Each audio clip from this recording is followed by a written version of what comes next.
जागर जनस्थान मीडिया, उत्तर महाराष्ट्रातील एक अग्रगण्य वृत्तवाहिनी, वृत्तपत्र आपल्या सेवेत।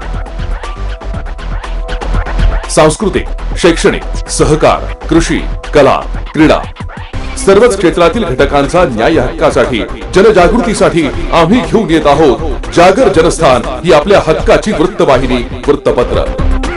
Social media, print media, electronic media अशा सर्व माध्यमातून पोहोचवणार सर्वसामान्यांचा आवाज। उत्तर महाराष्ट्रातील जनतेच्या हक्काची एकमेव वृत्तवाहिनी जागर जनस्थान।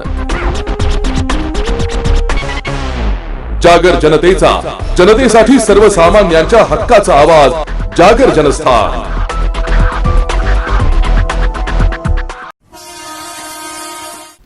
नमस्कार, मी सुनील शिंदे, पंचवटी सुपरफास्ट मध्ये आपलं स्वागत आहे। आपण घेतोय बातम्यांचा वेगवान आढावा। राज्यात दिवाळीनंतर शाळा सुरू करण्यासाठी चाचपणी, सर्वप्रथम 9वी ते 12वीचे वर्ग सुरू होणार, राजकीय नेते, शिक्षण अधिकारी यांची प्रतिक्रिया। सरकार चालवण्याचा ठेका उद्धव ठाकरे यांनी शरद पवार यांच्याकडे दिलाय, चंद्रकांत पाटील यांनी दिली प्रतिक्रिया। तर कांदा उत्पादक व्यापाऱ्यांची साठा मर्यादा 4 पट वाढवा, चंद्रकांत पाटील यांची केंद्राकडे मागणी, राजकीय नेते यांनी दिली प्रतिक्रिया। राष्ट्रीय आरोग्य मिशन नियुक्ती घोटाळ्याची माहिती मिळताच चौकशीचे आदेश, राजकीय नेते राजेश टोपे यांनी दिली प्रतिक्रिया। सरकार पवार नव्हे तर उद्धव ठाकरे चालवता, उदय सामंत यांनी दिली प्रतिक्रिया। कुंथत सरकार चालवता येत नाही, राज ठाकरे यांनी दिली प्रतिक्रिया। मी पक्षाकडे आमदारकी किंवा खासदारकी मागितली नव्हती, एकनाथ खडसे यांनी दिली प्रतिक्रिया। तर बलुतेदारांना स्वतंत्र 4% आरक्षण देण्यात यावे, राजकीय नेते हरिभाऊ राठोड यांनी दिली प्रतिक्रिया।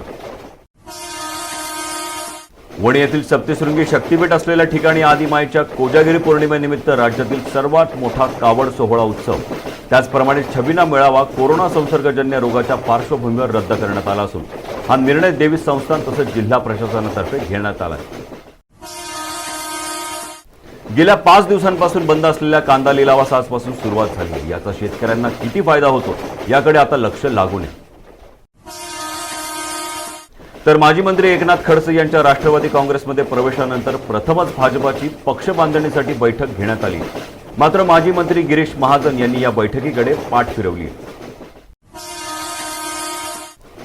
धुळे जिल्ह्यातील पिंपळनेर शहरातील स्टेट बँकेत बँक व्यवहाराच्या कामासाठी गेलेल्या पंचायत समितीच्या सभापती प्रतिभा सूर्यवंशी यांना बँकेत अधिकाऱ्यांनी योग्य वागणूक न दिल्या कारणाने सेनेच्या अधिकाऱ्यांनी अधिकाऱ्यास घेराव घालून चांगलाच इंगा दाखवलाय। नाशिक शहरातील सिडको परिसरातील शिवशक्ती चौकात राहणाऱ्या अमोल जगताप या युवकाला पाणी भरताना वीज प्रवाहाचा जोरदार झटका लागल्याने त्याचा जागीच मृत्यू झाल्याची दुर्दैवी घटना घडल्याने परिसरात हळहळ व्यक्त होते। तर नाशिकमधील सराफ बाजारात सुमारे 20 लाख रुपयांची बॅग लंपास झाल्याची घटना घडली आहे। सदर प्रकार हा सीसीटीव्ही कॅमेऱ्यामध्ये कैद झाला असून चोरट्याचा शोध सुरू आहे। मुंबई ते नागपूर समृद्धी महामार्गाचे काम अंतिम टप्प्यात आले असून नागपूर ते नाशिक पर्यंतचा महामार्ग मे 2021 पर्यंत वाहतुकीसाठी खुला होईल, असा दावा राज्य रस्ते विकास महामंडळाच्या अधिकाऱ्यांनी गुरुवारी उद्योगमंत्री सुभाष देसाई यांच्यासमोर प्रेझेंटेशन करताना दिला आहे। तर इकडे व्हॉट्सअप ग्रुपवर अश्लील व्हिडिओ शेअर केल्या कारणाने एका आदिवासी प्रकल्प कार्यालयातील अधिकाऱ्याच्या अंगलट आले असून परिणामी त्याला तुरुंगाची हवा खावी लागली। या प्रकरणी शहर पोलीस ठाण्यात गुन्हा दाखल झाला असून आदिवासी प्रकल्प विभागाचे नियोजन अधिकारी राहुल इदे असं या अधिकाऱ्याचे नाव आहे। या बातमीसोबतच वेळ झाली तेच थांबण्याची, आपण कुठे जाऊ नका। यानंतर घेणार आहोत आपण बातम्यांचा सविस्तर आढावा। तोपर्यंत पाहत राहा जागर जनस्थान, सामान्य माणसाच्या हक्काचं विचारपीठ। नमस्कार, न्यूज बुलेटिन मध्ये मी नयना सनांचे आपलं स्वागत करते। आपण घेतोय दिवसभरातील ठळक घडामोडींचा सविस्तर आढावा। नाशिक जिल्हा प्रमुख योगेश म्हस्केंनी नाशिक जिल्हा मराठा विद्या प्रसारक संस्थेच्या सरचिटणीस श्रीमती निलिमाताई वसंतराव पवार यांची भेट घेतली आहे। तसंच यावेळी विविध विषयांवर चर्चा देखील करण्यात आली आहे। अपघातात जखमी झालेल्या रुग्णाला खासगी रुग्णालयात $2.25 लाख खर्च सांगितला होता, परंतु वसंतराव पवार हॉस्पिटलमध्ये या रुग्णाचा उपचार पूर्णपणे मोफत करण्यात आलाय। कोरोना काळात रुग्णांना देखील उत्कृष्ट सेवा देण्यात आली आहे। त्यामुळे योगेश म्हस्के यांनी निलिमाताईंचा सत्कार करून पुढील कामासाठी आशीर्वाद घेतलाय. या प्रसंगी सचिन पिंगळे, संजय कडोल, दिगंबर नाडे, पोपट शिंदे, विकास परते, आप्पा चिडे, हरीश पवार, अमोल कांगुडे, सिद्धांत चव्हाण आणि शिवसेना वैद्यकीय मदत कक्षाचे पदाधिकारी उपस्थित होते. यावेळी निलिमा पवार यांनी शिवसेनेच्या वैद्यकीय कक्षाचं कौतुक करत योगेश म्हस्के आणि त्यांच्या कक्षाच्या सदस्यांना शुभेच्छा दिल्या आहेत. त्याचप्रमाणे कुठलीही वैद्यकीय मदत लागल्यास ती करण्यात येणार असल्याचं आश्वासनही पवार यांनी दिलंय. योगेश म्हस्के आणि त्यांचं सगळं मित्रमंडळ आरोग्य दूत म्हणून नाशकामध्ये काम करीत आहेत. मला असं वाटतं ही सगळ्या नाशिककरांना अभिमानाची गोष्ट असेल की गरीब रुग्णांना कुठं जावं हे समजत नाही, त्यांना कुणाला दाखवावं हे समजत नाही. तर तुम्ही सगळे शिकलेले तरुण आहात, तर तुम्ही त्यांना इथे मार्गदर्शन करू शकाल, त्यांना मदत करू शकाल, त्यांना योजनेमध्ये बसू शकाल, तुम्ही ब्लड कॅम्प घेऊ शकाल याची मला खात्री आहे. मी सगळ्या तुम्हाला या सगळ्या आरोग्य दूतांना मनपूर्वक शुभेच्छा देते. तसंच वैद्यकीय कक्षाचे जिल्हाध्यक्ष योगेश म्हस्के यांनीही अधिक माहिती दिली आहे. मंत्री महोदय माननीय एकनाथ शिंदे साहेब यांच्या नेतृत्वाखाली व श्रीकांतदादा शिंदे साहेब तसेच कक्ष प्रमुख मंगेशजी चिवटे साहेब तसेच आपल्या नाशिकचे शिवसेना उपनेते बबनरावजी नाना घोलप, आपले नाशिकचे खासदार लाडके खासदार हेमंतप्पा गोडसे, शिवसेनेचे आपले जिल्हा प्रमुख विजयप्पा करंजकर, अजयदादा बोरस्ते, माझे मार्गदर्शक योगेश भाऊ घोलप, सचिन भाऊजी मराठी महानगर प्रमुख, हे सगळ्यांच्या सहकार्याने शिवसेना वैद्यकीय कक्षाचं मोठ्या प्रमाणात काम चालू असताना गेल्या 15 दिवसापासून MEP कॉलेजमध्ये माझे चक्कर झाले, राऊंड झाले, तिथल्या कामाची पद्धत बघितली आणि खरोखर त्या MEP कॉलेजनी चांगल्या प्रकारे मदत केली. वैद्यकीय मदत कक्षाला चांगला रिस्पॉन्स भेटला.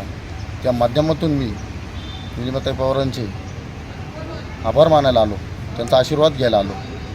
आणि काल मंत्री महोदय साहेबांनी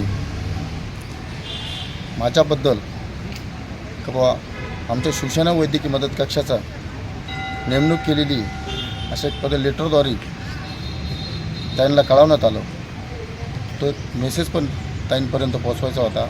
त्या माध्यमातून माझे सहकारी दिगंबरजी नाडे, पोपटरावजी शिंदे, सिद्धार्थ चव्हाण अशा अनेक लोक माझ्याबरोबर काम करतात आणि मी पण ताईंना वचन दिलं तर मी पण एक प्रामाणिकपणाने जे गोरगरीब आहेत त्यांच्याच न्याय हक्कासाठी आपल्या कुठं पण हे करत चालल आणि मी पण अशाच माध्यमातून काम करत. ताईंनी पण माझ्या शब्बासकीची थाप मानली. जे 15 दिवसात मी काम केलं ताईंना दाखवलं.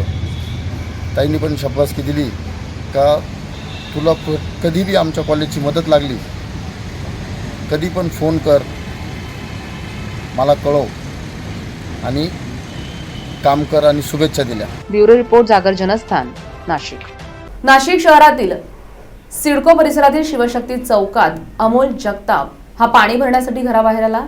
यावेळी अचानक त्याला वीज प्रवाहाचा झटका बसला आणि तो अंगणात कोसळला. ही बाब लक्षात येताच त्याच्या मदतीला त्याचा भाऊ धीरज धावून आला आणि त्याने त्याला बाजूला केलं. मात्र यावेळी त्यालाही वीज प्रवाहाचा जोरदार झटका लागल्यानं त्याचा जागीच मृत्यू झाल्याची दुर्दैवी घटना घडल्यानं परिसरात हळहळ व्यक्त केली जाते. सिडको भागातील शिवशक्ती चौकात महापालिकेच्या भुयारी गटार योजनेचं काम सुरू आहे. यामुळे रस्त्याचं खोदकाम करण्यात आलं असून गटारीचे पाईप टाकले जात आहे. खोदकामात महावितरणची भूमिगत वीज वाहिनी तुटल्यामुळे इथल्या जगताप यांच्या घराच्या आवारात वीज प्रवाह उतरल्याचं बोललं जात होतं. सकाळी नळाला पाणी भरण्याची लगबग सुरू असतानाच अमोल नानाजी जगताप हा आईला मदत करण्यासाठी पाणी भरण्यासाठी घराबाहेर आला. त्याचवेळी त्याला वीज प्रवाहाचा झटका बसल्यानं तो दूरवर फेकला गेला. अमोल अचानक का कोसळला म्हणून बघण्यासाठी त्याचा भाऊ धीरज नानाजी जगताप हा धावला असता त्यालाही वीज प्रवाहाचा धक्का बसल्यानं तोही कोसळला. अचानकपणे दोघं भाऊ अंगणात कोसळल्याचं लक्षात येताच आजूबाजूच्या रहिवाशांनी धाव घेत दोघांना उचललं.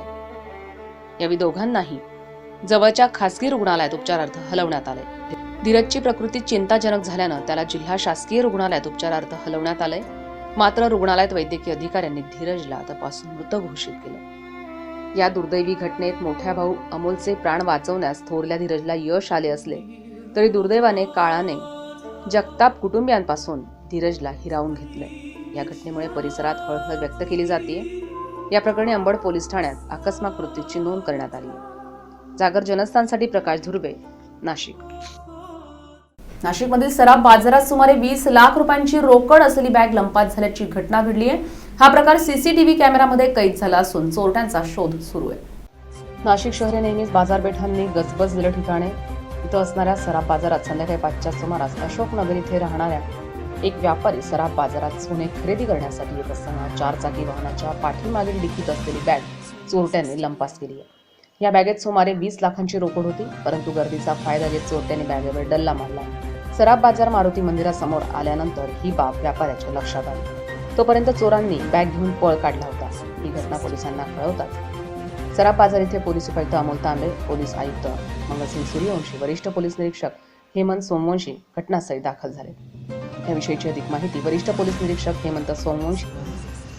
सराफ बाजारामध्ये आज 4:45च्या सुमारास एक घटना घडली चोरीची। एक व्यापारी आहे भरत पवार म्हणून, सोन्याचे व्यापारी, त्यांचं सराफाचं दुकान आहे सातपूरला अशोकनगरमध्ये, आणि त्यांचा काही व्यवहार होता।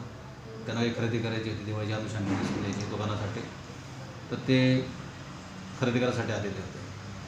त्यावेळेस त्यांच्याकडे जे पैसे होते 20 लाख रुपयाची बॅग त्यांच्या कॅश त्या बॅगेमध्ये होती। ती बॅग त्यांच्या मोटरसायकलला त्यांनी डिक्कीच्या बाजूला खूप खूप अडकवलेली होती, आणि सराफ बाजारामध्ये जात असताना त्याची जी बॅग जी आहे अज्ञात चोरट्याने लांबवलेली आहे, चोरलेली आहे, अशा पद्धतीची ती तक्रार आहे। काही संशय दाखवून त्यानंतर ताब्यात कोणा घेतलं नाही, पण तपास चालू आहे सदर ठिकाणी। आमच्या 2 टीम रवाना झालेल्या आहेत, आणि महत्त्वाच्या काही माहिती आहेत त्या अनुषंगाने काम चालू आहे आमचं। कुठले व्यापारी होते ते सातपूरला अशोकनगरला त्यांचं दुकान आहे, सराफाचं दुकान आहे, आणि ते खरेदी करायला आलेले ते। पोलिसांच्या तपासानुसार संशयित आरोपी सीसीटीव्हीत कैद झाला असून पुढील तपास सुरू आहे। जागर जनस्थानसाठी प्रकाश धुर्वे, नाशिक। भीम आर्मी संघटनेचे प्रमुख ॲडव्होकेट चंद्रशेखर आझाद यांना ताबडतोब Z+ सुरक्षा पुरव अशी मागणी भीम आर्मीच्या धुळे जिल्हा शाखेनं केली आहे। भीम आर्मीचे प्रमुख ॲडव्होकेट चंद्रशेखर आझाद हे उत्तर प्रदेशच्या बुलंदशहर विधानसभा निवडणुकीत आझाद समाज पक्षाच्या उमेदवाराच्या प्रचारासाठी जात असताना त्यांच्या वाहनांवर अज्ञात हल्लेखोरांनी गोळीबार केलाय। या हल्ल्याचा तीव्र निषेध देखील व्यक्त करण्यात आलाय। उत्तर प्रदेशातील बुलंदशहर विधानसभा निवडणुकीत आझाद समाज पक्षाला जो पाठिंबा मिळतोय, त्यामुळे मनुवादी शक्ती भीम आर्मी प्रमुखांच्या जीवावर उठली आहे। म्हणूनच त्यांना Z+ सुरक्षा द्यावी, त्यांच्यावर झालेल्या जीवघेण्या हल्ल्यांची उच्चस्तरीय चौकशी करून या हल्ल्यामागील मास्टरमाइंड लोकांना बेड्या ठोकाव्यात अशी मागणी भीम आर्मीचे राहुल वाघ यांनी केली आहे। क्रांतिकारी जय शिवराय। गेल्या 8 दिवसापूर्वी बुलंदशहर उत्तर प्रदेशाची पोटनिवडणूक सुरू आहे, तिथं आझाद समाज पार्टीचं उमेदवार उभा करण्यात आलेला आहे। त्या ॲडव्होकेट चंद्रशेखरभाई आझाद बिहारच्या दौऱ्यावरनं येऊन बुलंदशहरमध्ये प्रचार आटोपून येत असताना सहारनपूरकडे जात असताना त्यांच्यावर काही जातीवादी व मनुवादी पक्षांच्या त्यांची जी आसपाची जी ताकद वाढलेली ती त्यांना सहन झाली नाही। त्याच्यामुळे 6 राऊंड फायरिंग भाईंच्या ताफ्यावर करण्यात आली। त्याचा आम्ही धुळे जिल्ह्याच्या वतीने तीव्र धिक्कार व्यक्त करतो। तसेच ॲडव्होकेट चंद्रशेखरभाई आझाद समाज पार्टीचे प्रमुख व भीम आर्मीचे संस्थापक, भीम आर्मीचे राष्ट्रीय अध्यक्ष विनयभाई रतन, कमलभाई वालिया महासचिव भीम आर्मीचे, राष्ट्रीय उपाध्यक्ष मंजितभाई नोटेल या आमच्या चारी भावांना Z+ सुरक्षा केंद्र शासनाने त्वरित पुरवण्यात यावी, अन्यथा संपूर्ण महाराष्ट्रभर तीव्र आंदोलन करण्यात येईल। कारण की आज आमच्या बहिणीवर हल्ले होत आहेत। हे गांडू सरकार, योगी सरकार जे आहे तिथं जंगलराज चालू आहे, महिलांवर अन्याय अत्याचार होत आहेत, आणि भीम आर्मी व आझाद समाज पार्टी पूर्ण ताकदीने त्या मनुवादी योगी सरकारच्या विरोधात लढत आहे। त्यांच्या पोटात तेच दुखत असल्यामुळे बहिणींना संपवण्याचं त्यांचं कटकारस्थान हे कधीच त्यांचं स्वप्न पूर्ण होणार की भीम आर्मी ही वाघांची सेना आहे, बाबासाहेबांच्या भीमसैनिकांची लढाऊ संघटना आहे, काही करू शकत नाही। पण तरीही आम्ही लोकशाही मार्गाने, संविधानिक मार्गाने लढणारे आहोत, संविधान मानणारे असल्यामुळे आम्हाला भारतीय संविधानानुसार Z+ सुरक्षा या चारी भावांना लवकरात लवकर देण्यात यावी, या मागणीसाठी आज आम्ही कलेक्टर साहेबांना निवेदन सादर करत आहोत। जय भीम, जय शिवराय। यावेळी धुळे जिल्हा शाखेचे जिल्हाध्यक्ष संजय चव्हाण, राहुल वाघ, किशोर उशिरे, निशांत मोरे, रामकृष्ण नेरकर, राजू तावडे, संतोष शिंदे, मयूर बनसोडे, राजू नेरकर, रवी खैरनार उपस्थित होते। जागर जनस्थानसाठी राजश्री मोरे, धुळे. शहादा तालुक्यातील वाडी पुनर्वसन इथे 22 ऑक्टोबर पासून स्वयंसहायता समूहातील तरुण तरुणींना शेळी पालनाचं प्रशिक्षण सुरू करण्यात आलंय. भारतीय सरकार ग्रामीण मंत्रालय आणि भारतीय स्टेट बँकांच्या संयुक्त विद्यमानं स्वयंरोजगार प्रशिक्षण संस्था नंदुरबार इथे मार्च 2011 पासून कार्यरत आहे. शहादा तालुक्यातील ह्या प्रशिक्षण कार्यशाळेचं उद्घाटन संचालक RCT अंकुश खंडारे, नंदुरबार तालुका व्यवस्थापक अशोक साळदे, विलास पवार, प्रभाग समन्वयक उमेश शहादा यांच्या हस्ते पार पडले. या प्रशिक्षणात कोरोनाच्या पार्श्वभूमीवर सर्वच खबरदारी घेण्यात आली. त्यात social distancing, hand sanitiser, mask तसंच टेम्परेचर गनद्वारे रोज तपासणी केली जात होती. हे प्रशिक्षण 10 दिवस चालणार असून त्यात शेळी जाती, आजार लसीकरण आणि उद्योजकीय विकास कार्यक्रमाचं प्रशिक्षण देण्यात येणार असल्याचं प्रशिक्षक डॉक्टर फिरोज शेख यांनी सांगितलंय. ग्रामीण प्रशिक्षण संस्था नंदुरबार हे गेले 9 वर्ष 2011 पासून नंदुरबार इथे कार्यरत आहे. इथे विनामूल्य प्रकारचे ट्रेनिंग दिलेले जातं. याच्यामध्ये शेळीपालन आहे, कुक्कुटपालन आहे, टेलरिंग आहेत किंवा बाईक मोटरिंग अशा विविध प्रकारच्या ट्रेनिंग आहेत. हे भारत सरकार आणि भारतीय स्टेट बँक याच्या संयुक्त उद्यमानं हा कार्यक्रम चालत असतो.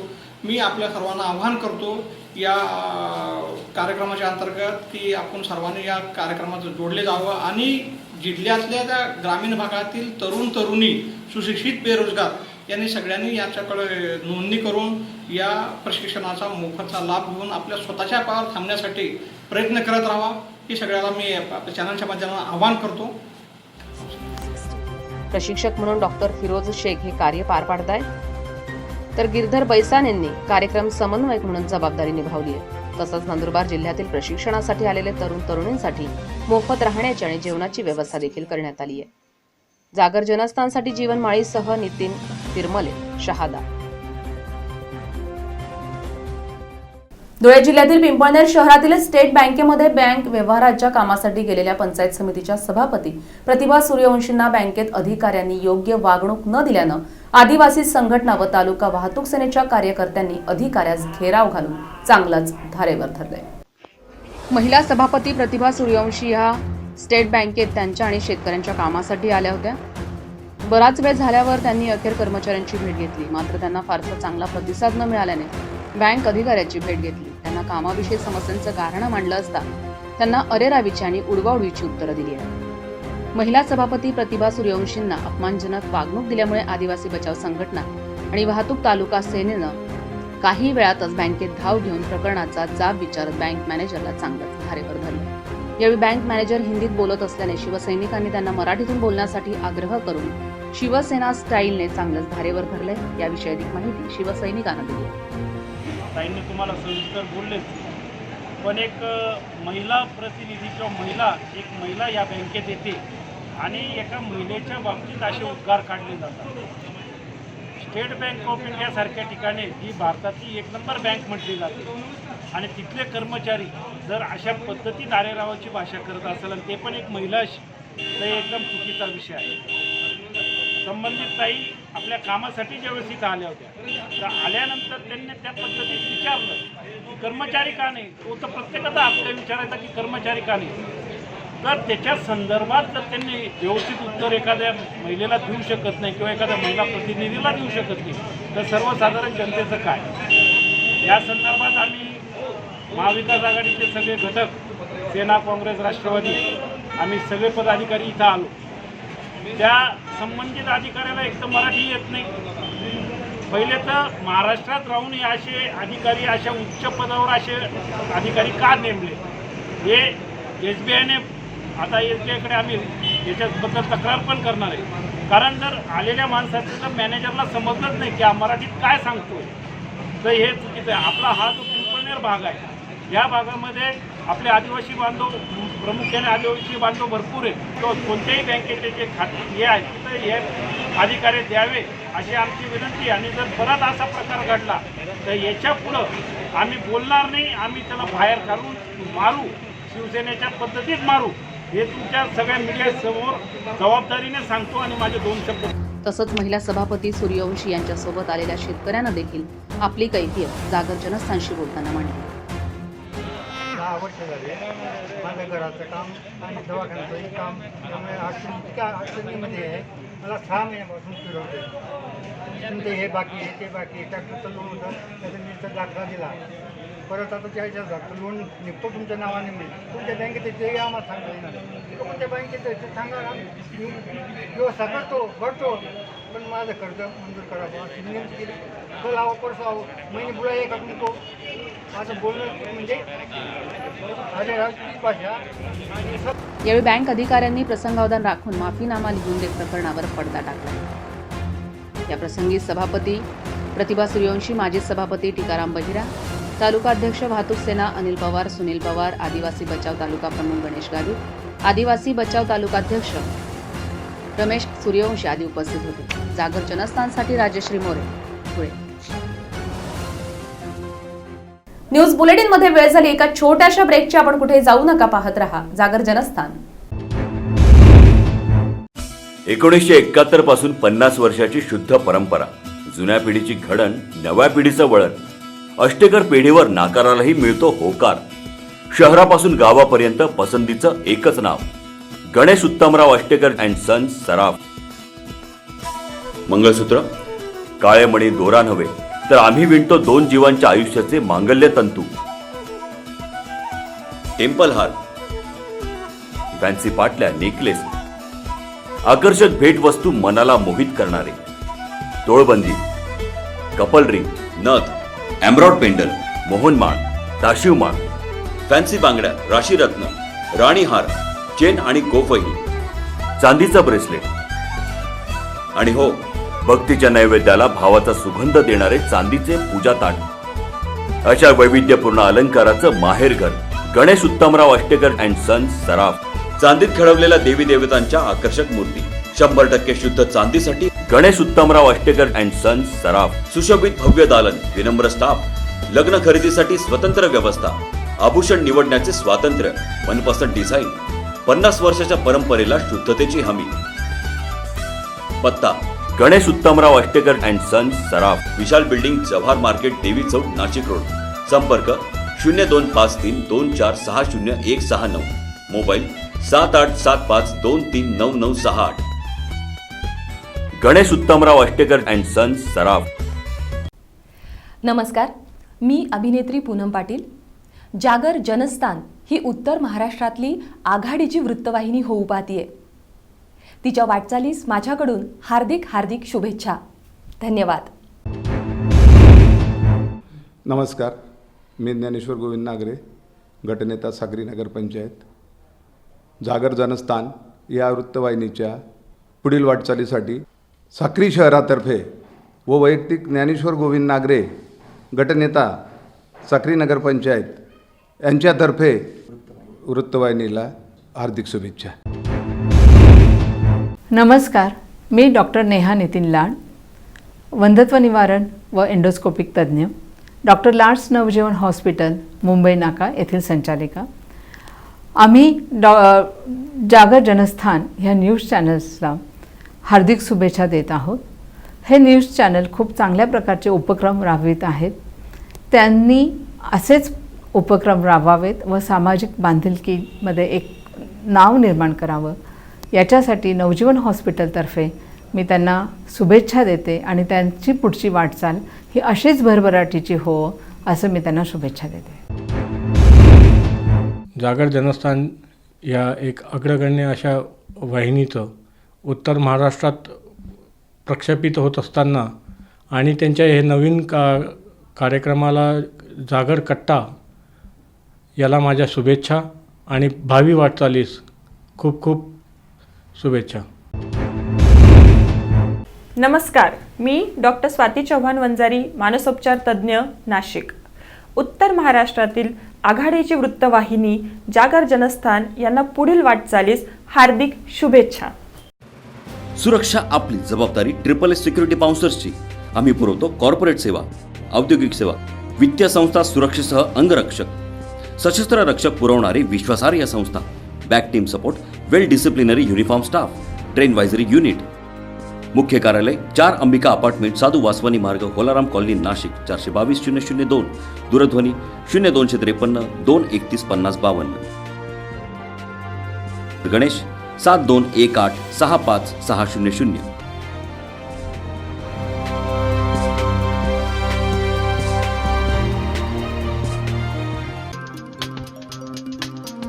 यश टायर्स, नाशिक जिल्ह्यातील एकमेव car service station. The power of team work म्हणजेच यश टायर्स. आमच्याकडे दिल्या जाणाऱ्या services: tyre alignment and balancing services, all brand new tyre services, oil change and refill services, batteries installation services, ceramic coating services, interior sanitising and washing services, window film services and all types of car service फक्त Yash tyre मध्येच. उत्तर महाराष्ट्रातील एकमेव विश्वसनीय car service म्हणजे आपल्या हक्काचे यश tyre. एकदा या आणि खात्री करून जा. आपल्या स्वागतासाठी सज्ज आहे Yash tyres. Yash tyres, shop number 123 Samnani Centurium, near करीलिम्स hotel, opposite passport office, Shikrewadi, Nashik. Nashik road 422101. Mobile 9881507215, 9370606643, 9766635211.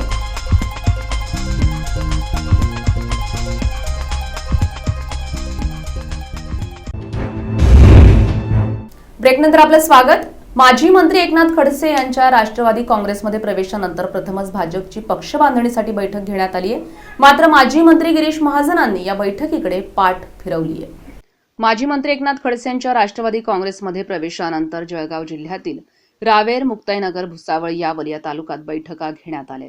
या बैठकीत स्थानिक पदाधिकारी आणि कार्यकर्त्यांची मोठी उपस्थिती होती.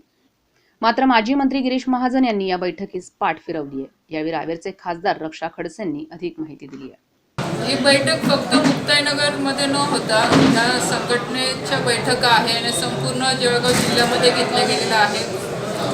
प्रदेशाचे संघटन मंत्री विजयराव पुराणिक आणि उत्तर महाराष्ट्राचे संघटन मंत्री रवीजी आणि त्याचसोबत जिल्हाध्यक्ष सर्व पदाधिकाऱ्यांसोबत मागच्या 2 दिवसापासून प्रत्येक विधानसभेचा आढावा घेतला जातो आणि त्याच पद्धतीने आज मुक्ताईनगर विधानसभेचाही घेतला गेला. सगळ्या कार्यकर्त्यांशी संवाद साधलेला आहे आणि त्या पद्धतीने आता पुढचं कामकाज पक्षाचं हे कसं वाढवता येईल संघटनेच्या अनुषंगाने याच्यासाठी आज चर्चा झालेली आहे. ते जळगाव येथील बैठकीत आपण गैरहजर होतात आणि आज आपल्या मुक्ताईनगरच्या बैठकीत गिरीश महाजन हे गैरहजर आहेत. हे बघा, त्या दिवशी सुद्धा सांगितलं गेलं, मी पक्षाच्या वरिष्ठांची परवानगी घेऊन मी दिल्लीला गेलेली होती माझी, कारण की कमिटीची स्टँडिंगची बैठक असल्यामुळे मला तिथे हजर राहणं महत्त्वाचं होतं. आणि 27-28 हे रावेर लोकसभेचं होतं, 29-30 हे 27-28 हे जळगाव लोकसभा होतं, 29-30 हे रावेर लोकसभा आहे. आणि मी आज सकाळपासून बैठकीमध्ये आज उपस्थित आहे. आणि राहिला गिरीश महाजनचा प्रश्न, ते वाटतं ते मुंबईला बैठकीसाठी ते तिथे गेल्यामुळे आज इथे बैठकीला ते उपस्थित नाही राहिले. तसंच जळगावचे भाजप जिल्हाध्यक्ष सुरेश भोळे यांनी बैठकीचा उद्देश स्पष्ट केलाय. नाही, पक्षवादनी संघटनेत काही कामं असतात आणि मला वाटतं संघटनेत शेवट जर काही जबाबदारी पक्षानेच दिलेली असते, जर अचानक काम निघालं तर जावं लागतं पदाधिकाऱ्याला. त्या संदर्भात आता रक्षाताई जळगावच्या दिवशी दिल्लीला होते, त्यांचं नियोजन अगोदर ठरलेलं होतं. त्याच्यामुळे आता आज ताई आल्या आणि आसपास दौरे सुरू झाले. त्याच्यामुळे वैयक्तिक काही कामं असू शकतात, काही हॉस्पिटलचे कामं असू शकतात. त्याच्यामुळे असं काही नाही की बाबा आलं नाही म्हणून काही हजर असतं म्हणून वेगळं काही असेल नाही, अशातला मला वाटतं काही प्रकार नाही. संघटना एका मताने एका जुटाने चालण्याचा प्रयत्न करते. माजी मंत्री एकनाथ खडसे यांनी राष्ट्रवादी प्रवेश केल्यानंतर आज मुक्ताईनगरच्या बालेकिल्ल्यामध्ये, भाजपच्या बालेकिल्ल्यामध्ये आता पक्षासमोर मोठं आव्हान असणार आहे का? भारतीय जनता पार्टी ही विचाराने चालणारा पक्ष आहे.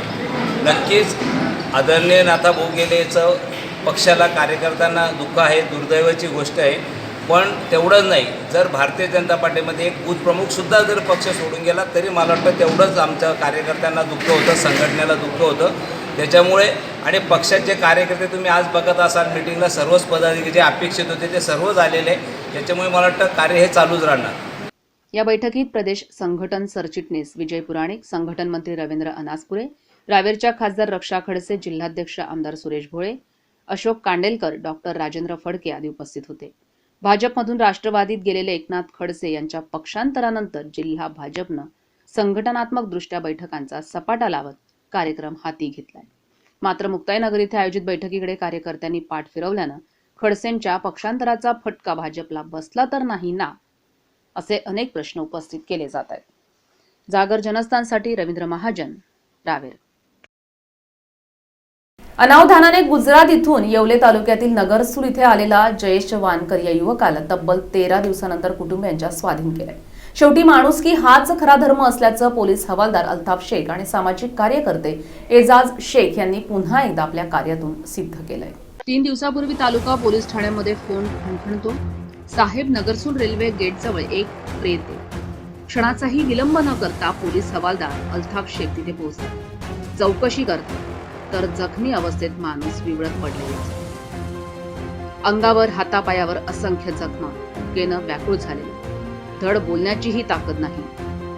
हे ओळखताच शेख यांनी त्याच्या जेवणाची व्यवस्था केली. विचारपूस केली असता हा इसम गुजरात इथला असल्याचं कळलं. या इसमाला आपल्या मित्राचा मोबाईल नंबर माहीत असल्यानं दूरध्वनीद्वारे त्यांच्या कुटुंबियांना संपर्क साधला आणि त्याबद्दल माहिती दिली. त्याला ग्रामीण रुग्णालयात प्राथमिक उपचार करून घालण्यासाठी कपडे आणि 3 दिवस जेवण दिलं. तब्बल 13 दिवसानंतर या इसमाला त्याच्या कुटुंबियांच्या स्वाधीन करण्यात आले.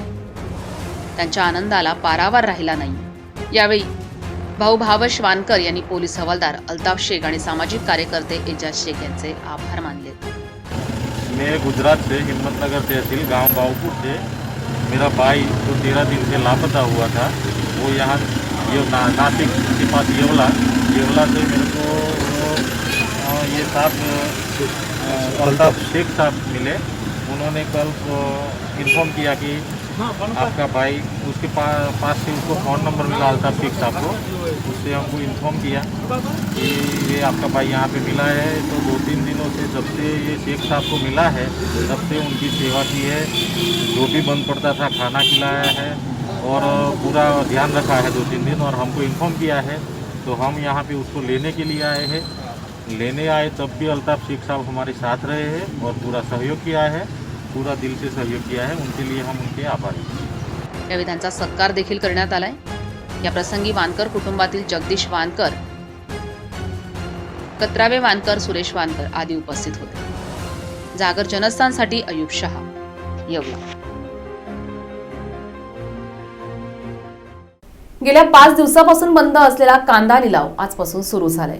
याचा शेतकऱ्यांना किती फायदा होतो व केंद्र सरकारनं बियाणे निर्यातीवर बंदी घातली आहे याचा कुणाला किती फायदा होईल आणि कुणाला तोटा याचा आढावा घेतलाय आमचे प्रतिनिधी आमीन शेख यांनी. गेल्या 5 दिवसापासून बंद असलेला कांदा लिलावाला आजपासून बाजार समितीमध्ये सुरुवात झाली. गेल्या 5 दिवसात बंद असलेल्या संपाचा कोणाला फटका बसला यासाठी आपल्यासोबत काही शेतकरी आणि व्यापारी आहेत, जाणून घेऊ त्यांच्याकडनं. गेल्या 5 दिवसापासून ज्या मार्केट कमिट्या बंद होता, कांदा लिलाव बंद होते, कारण आता दिवाळी तोंडावर आलेली आहे आणि बंद असल्यामुळे शेतकऱ्यांची मोठी नुकसान झालेले आहेत. कारण थोडे कांदे शेतकऱ्यांचे आलेले आहेत आणि ते कांदे विकल्यानंतर त्यांना दिवाळीचे वगैरे बाजार करता येतील. कारण शेतकरी मेटाकुटीस आलेले आहेत. 4-4 वेळेस बियाणे टाकून, घरी तयार केलेले बियाणे टाकून ते आले नाही. पुन्हा कंपनीकडनं 4-4 वेळेस दुकानदाराकडनं बियाणे नेले, ते पण आल्यानंतर ते पण खराब झाले.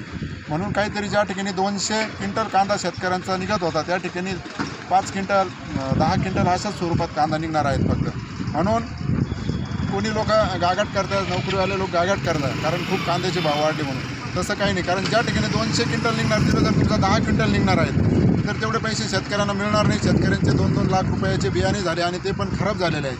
म्हणून माझी प्रशासनाला पण विनंती आहे की आपण आमदार, खासदार, मंत्री साहेब, मंत्री महोदयांनी सर्वांनी शेतकऱ्यांच्या बांधावर जाऊन आणि देखरेख करून शासनाकडे शेतकऱ्यांची बाजू चांगल्या प्रकारे मांडली पाहिजे. बियाणावरची निर्यात बंदी जी केली ती वराती मागून घोडे असा प्रकार आहे. पण आता ती निर्याती बंद केल्यामुळे शेतकऱ्याचं परत नुकसान असं आहे की ह्या ज्या मल्टीनॅशनल कंपन्या आहे बियाणे निर्माण करणाऱ्या, ह्या ज्या चांगल्या प्रतीचा कांदा घेतात डोंगळे लावण्यासाठी, तर त्या घेणार नाही. म्हणजे शेतकऱ्याला जे 4 रुपये अजून कांद्यामधून विक्रीमधून मिळणार होते ते मिळत नाही. ह्या मल्टीनॅशनल कंपन्या जर पुढच्या वर्षी कांदा बियाणं निर्यात होणार नसेल तर ते कांदा खरेदी करणार नाही. कांदा खरेदीमध्ये ते जर उतरले नाही तर कांद्याचे बाजार अजून कमी मिळतात. म्हणजे शेतकऱ्याचं दुहेरी नुकसान आहे. बाजार समिती सभापती म्हणून आपण काय सांगाल? ज्याप्रमाणे गेल्या 5 दिवसापासून कांद्याचा लिलाव ठप्प होते, आज चालू जरी झाले असले तरी तुरळक आवक येण्याची बाजारात शक्यता आहे. जसा बाजार समितीला जसा शेतकऱ्यांना याचा कांदा विक्रीचा फटका बसला, बाजारभावाचा फटका बसला, तसाच बाजार समितीला सुद्धा या व्यापाराचा फटका नक्कीच बसेल. प्रशासन म्हणून या ठिकाणी बाजार समिती 5 दिवस चालूच होती. इतर मार्केट धान्य कांदा सोडून मका धान्य सर्व चालू होते.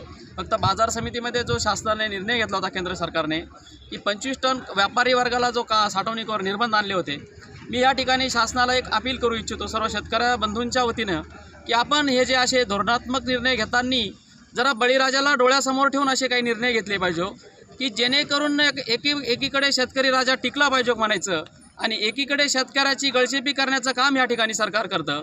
जसे की 25 टनाचं निर्बंध आणायचे आणि व्यापाऱ्यांवर धाकधडशा दाखवायचा आणि जेणेकरून न कळत या ठिकाणी बाजार कसे पडतील या ठिकाणी त्या सरकारचं खूप लक्ष असतं.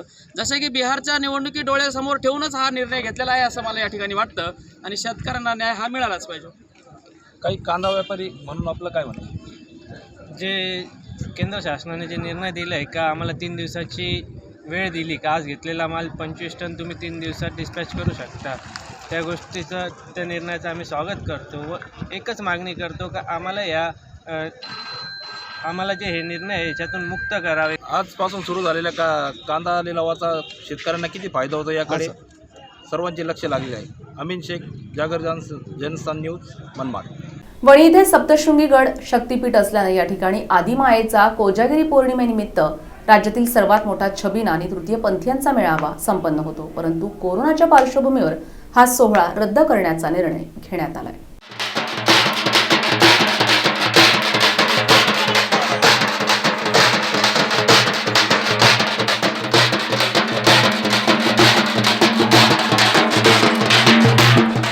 साडेतीन शक्तीपीठांपैकी सप्तशृंगी गड हे अर्धशक्तीपीठ म्हणून ओळखलं जातं. कोजागिरी पौर्णिमेनिमित्त या ठिकाणी राज्यातील सर्वात मोठा आदिमायेचा छबिना मिरवणूक सोहळा तसंच तृतीयपंथीयांचा मेळावा संपन्न होतो. कोरोनाच्या पार्श्वभूमीवर हा सोहळा देवी संस्थांनी आणि प्रशासनानं रद्द करण्याचा निर्णय घेतला होता. पण काही निवडक तृतीयपंथीयांनी याबाबत प्रशासनाला देवीचा छबिना ही परंपरा कायम राहण्यासाठी विनंती केल्यानं गडावर हा सोहळा संध्याकाळी संपन्न होणार आहे. दुपारी 12 वाजता शिवालय तलावावर अर्धनारी नटेश्वराच्या प्रतिमेचं आणि देवीच्या प्रतिमेचं पूजन आरती करून छबिन्याची सुरुवात केली जाणार आहे.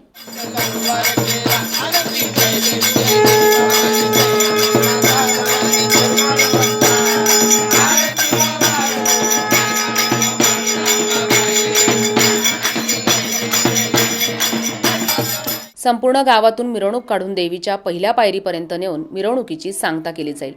संध्याकाळी तृतीयपंथीयांचा मेळावा होऊन गुरुशिष्यांची भेट होऊन त्यानंतर दीक्षा आणि देणगी देऊन हा सोहळा पार पाडला जाईल.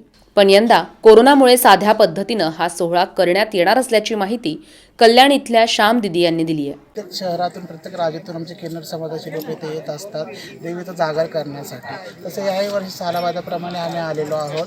परंतु यावर्षी कोविडचा पिरियड असल्या कारणाने आम्ही फक्त 10 ते 15 जणांमध्ये येऊन आम्ही आमचा हा शबिना साजरा करतोय की दरवर्षाप्रमाणे ह्याही वर्षी येऊन आम्ही आमच्या पद्धतीने साजरा करण्याचा प्रयत्न करतो की खंड पडू नये.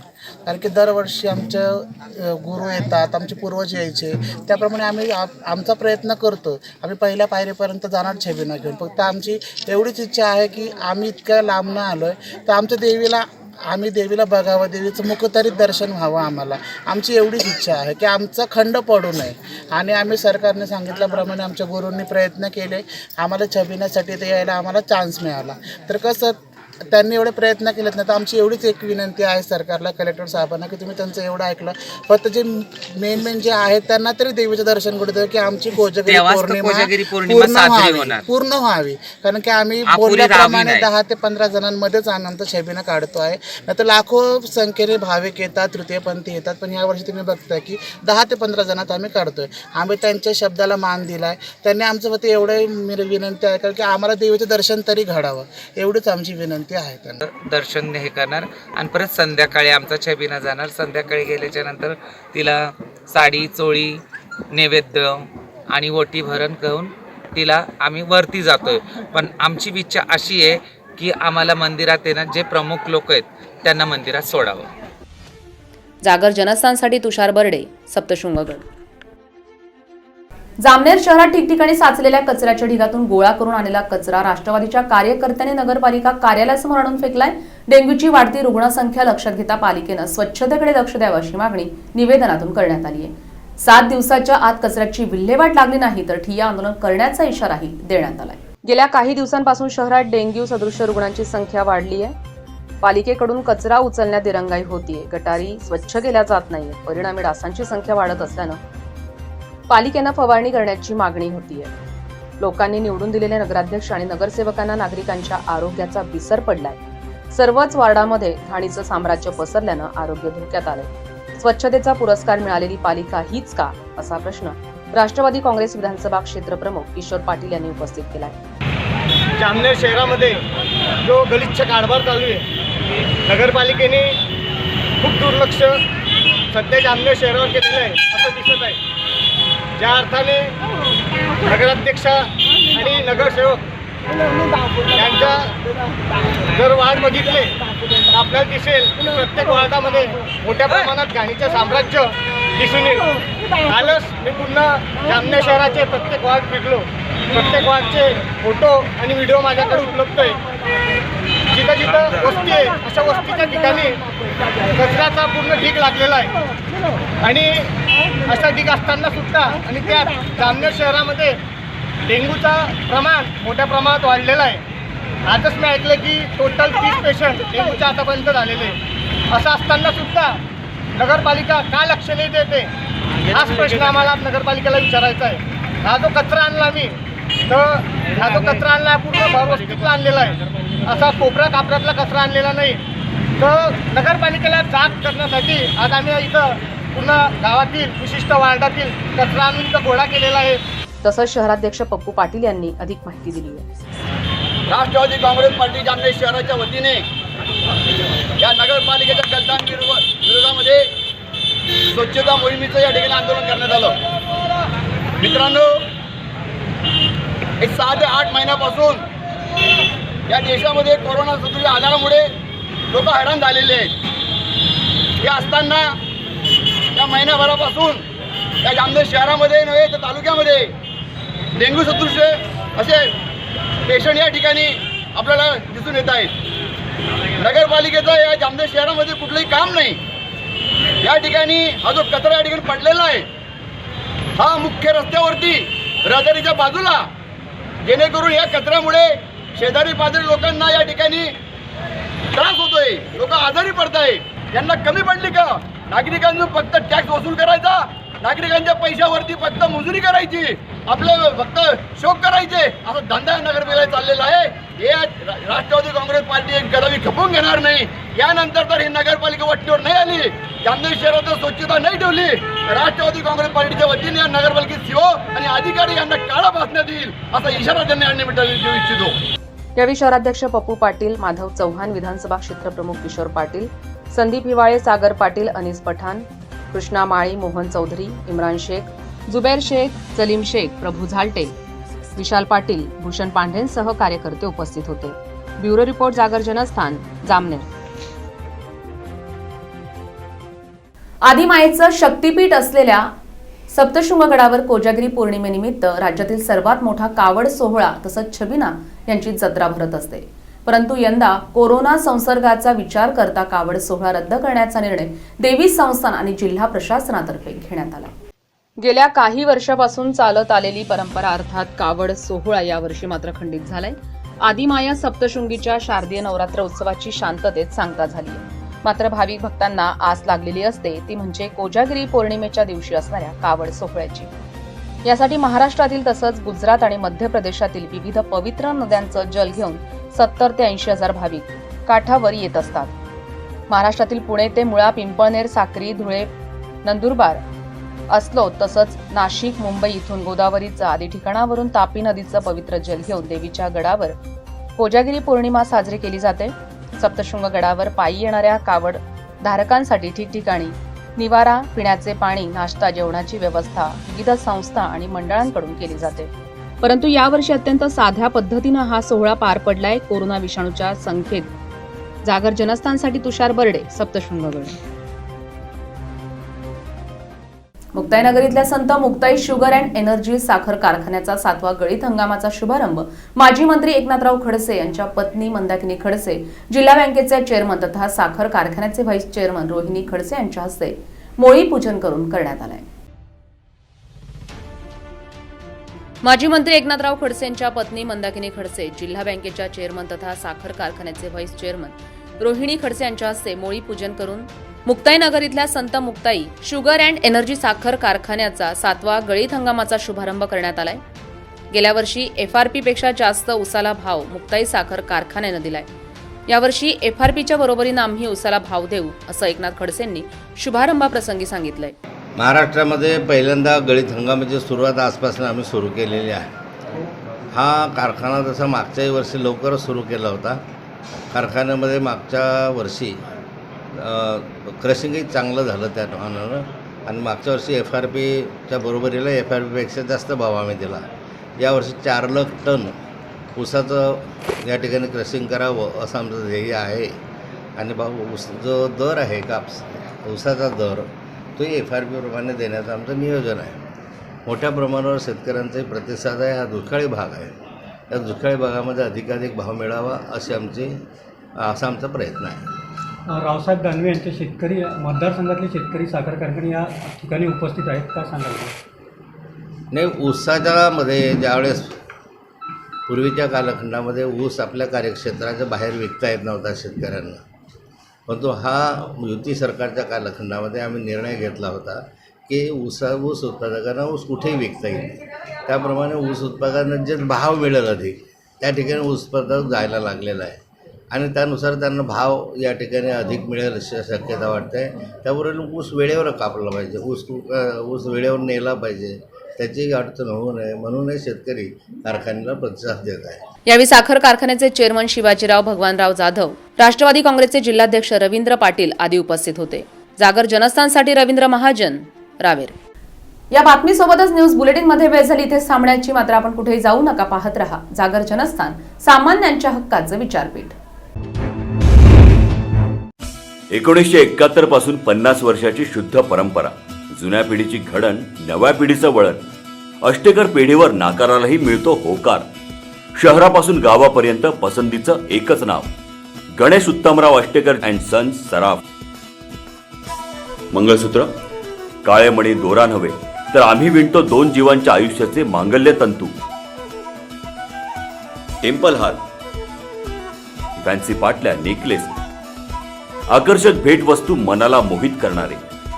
तोळबंदी, कपल रिंग, नथ, एम्ब्रॉड पेंडल, मोहनमाळ, दाशिवमाळ, फॅन्सी बांगड्या, राशीरत्न, राणीहार, चेन आणि गोफही, चांदीचा ब्रेसलेट आणि हो, भक्तीच्या नैवेद्याला भावाचा सुगंध देणारे चांदीचे पूजा ताट. अशा वैविध्यपूर्ण अलंकाराचं माहेरघर गणेश उत्तमराव अष्टेकर अँड सन्स, सराफ.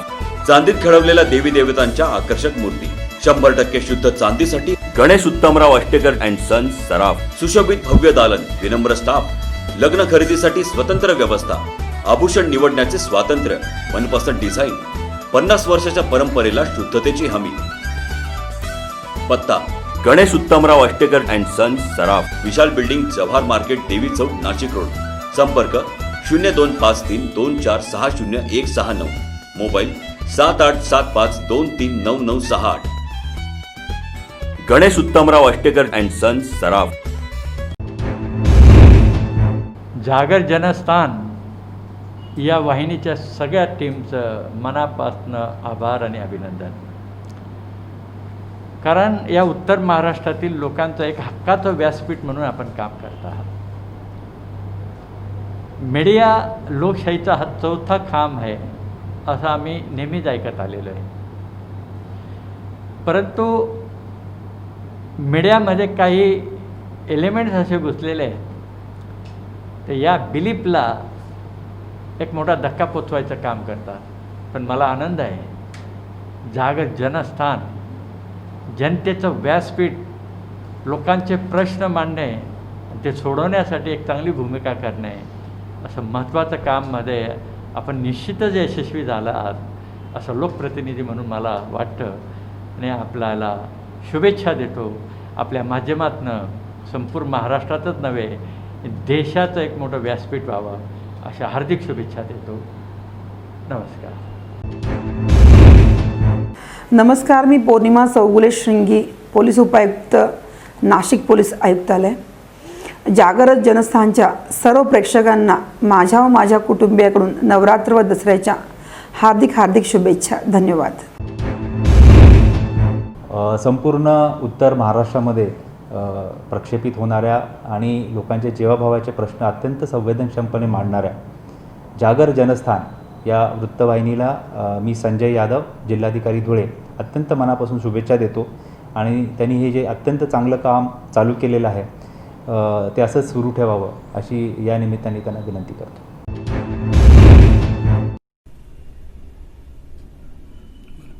जागर जनस्थानच्या पुढील वाटचालीस मनापासून शुभेच्छा.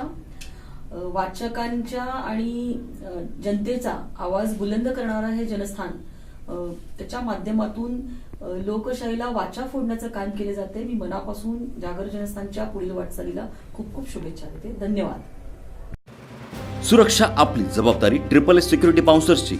आम्ही पुरवतो कॉर्पोरेट सेवा, औद्योगिक सेवा, वित्तीय संस्था, सुरक्षेसह अंगरक्षक, सशस्त्र रक्षक पुरवणारी विश्वासार्ह संस्था, back team support, well disciplinary uniform staff, train advisory unit. मुख्य कार्यालय 4 अंबिका अपार्टमेंट, साधू वासवानी मार्ग, कोलाराम कॉलनी, नाशिक. 422-002. दूरध्वनी 0253 231 5052. गणेश 7218 65600.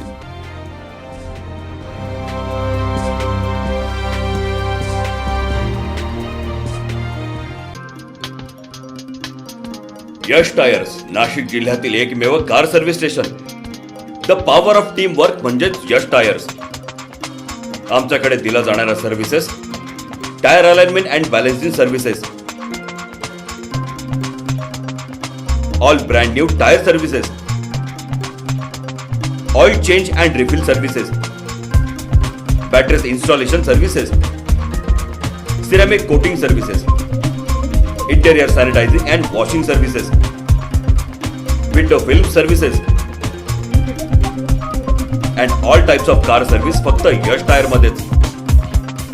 उत्तर महाराष्ट्रातील एकमेव विश्वसनीय कार सर्व्हिस म्हणजे आपल्या हक्काचे यश टायर. एकदा या आणि खात्री करून जा. आपल्या स्वागतासाठी सज्ज आहे Yash tyres. Yash tyres, shop number 123 Samnani Centurium, near करीलिम्स hotel, opposite passport office, Shikrewadi, Nashik. Nashik road 422101. Mobile 9881507215, 9370606643, 9766635211.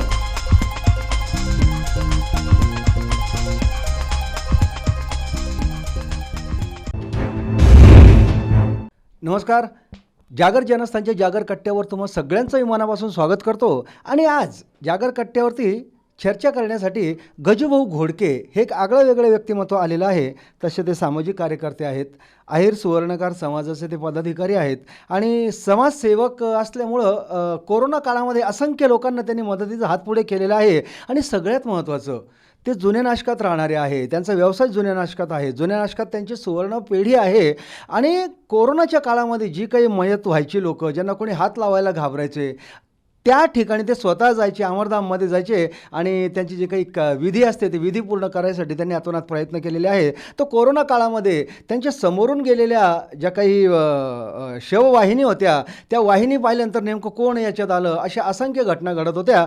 ते एकंदरीत कसं काय परिणाम जुन्या नाशिकमध्ये झालेला होता, कोरोनामुळे कसे त्यांना गोष्टी अनुभवायला मिळाल्या, या सगळ्या गोष्टींबरोबर आपण गजूभाऊ तुमच्यावर चर्चा करणार आहोत. तुम्ही जागर जनस्थानच्या जागर कट्ट्यावर आले, तुमचं मी स्वागत करतो. आणि जुन्या नाशकात तर तुमचं आयुष्य गेलेलं आहे लहानपणापासून तर आता पण. तुम्ही म्हणजे जुन्या नाशकातले कितीतरी लोक जुनं नाशिक सोडून गंगापूर रोड इकडे तिकडे मोठमोठे बंगले घेऊन राहायला निघून गेले, पण तुम्ही मात्र अजूनही जुन्या नाशकामध्ये एक तिथंच तुम्हाला रमायला आवडतं का? जुन्या नाशकामध्येच तुम्हाला रमायला का आवडतं? खरं पाहिलं तर याचं कारण असं आहे का जन्माला यावं तर माणसाने स्लम एरियातच जन्माला यावं.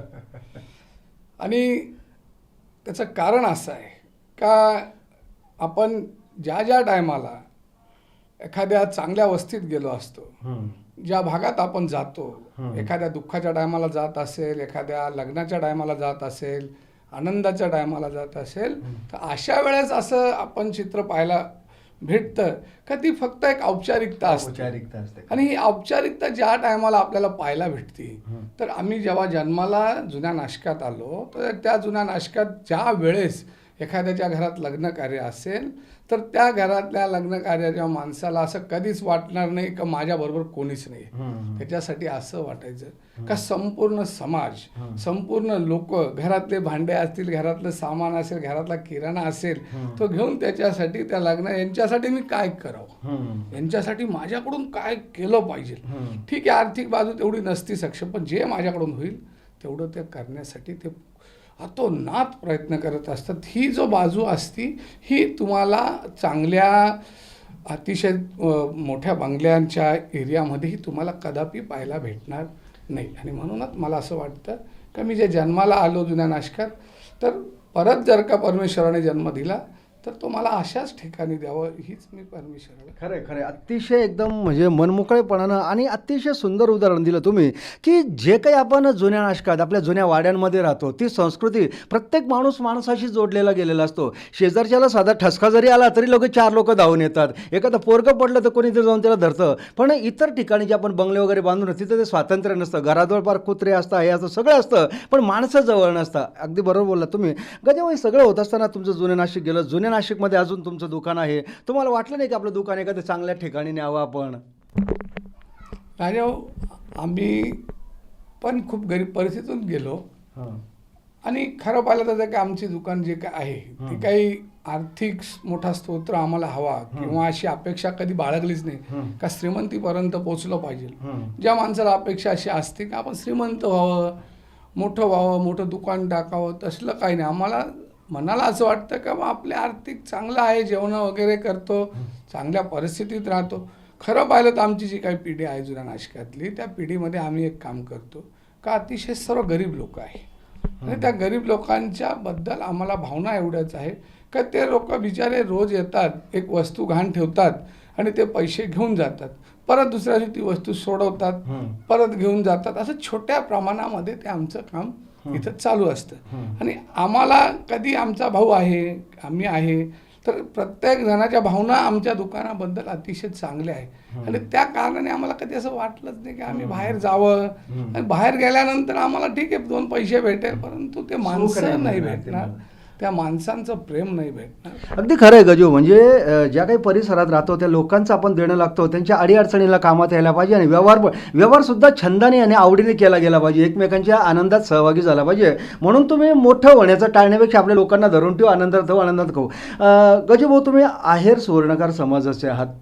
तुमचं स्वप्न ठीक आहे, पण बरेच लोक अशी स्वप्न पाहतात, मोठमोठे होतात, मोठमोठे मॉल टाकतात, मोठमोठे त्यांच्याकडे 50-50 लोक कामाला राहतात आणि नंतर कधीतरी कळतं की काहीतरी तिथं फ्रॉड झालेला आहे, हे झालेलं आहे. मग तिथं बरेच वेळेला पोलीस कंप्लेंट होतात, पेपरला छापून येतं. त्यावेळेस तुम्हाला काय वाटतं एक समाजबंधू म्हणून? भावनिकता अशी आहे समाजाच्या बद्दल पण का दुकानं फार मोठमोठे करतात आणि ते दुकानं मोठे केल्यानंतर माणसाला आपोआपच असं जाणवतं का आपण कुठल्या ना कुठल्या माध्यमातून श्रीमंतीकडे वळलं पाहिजे.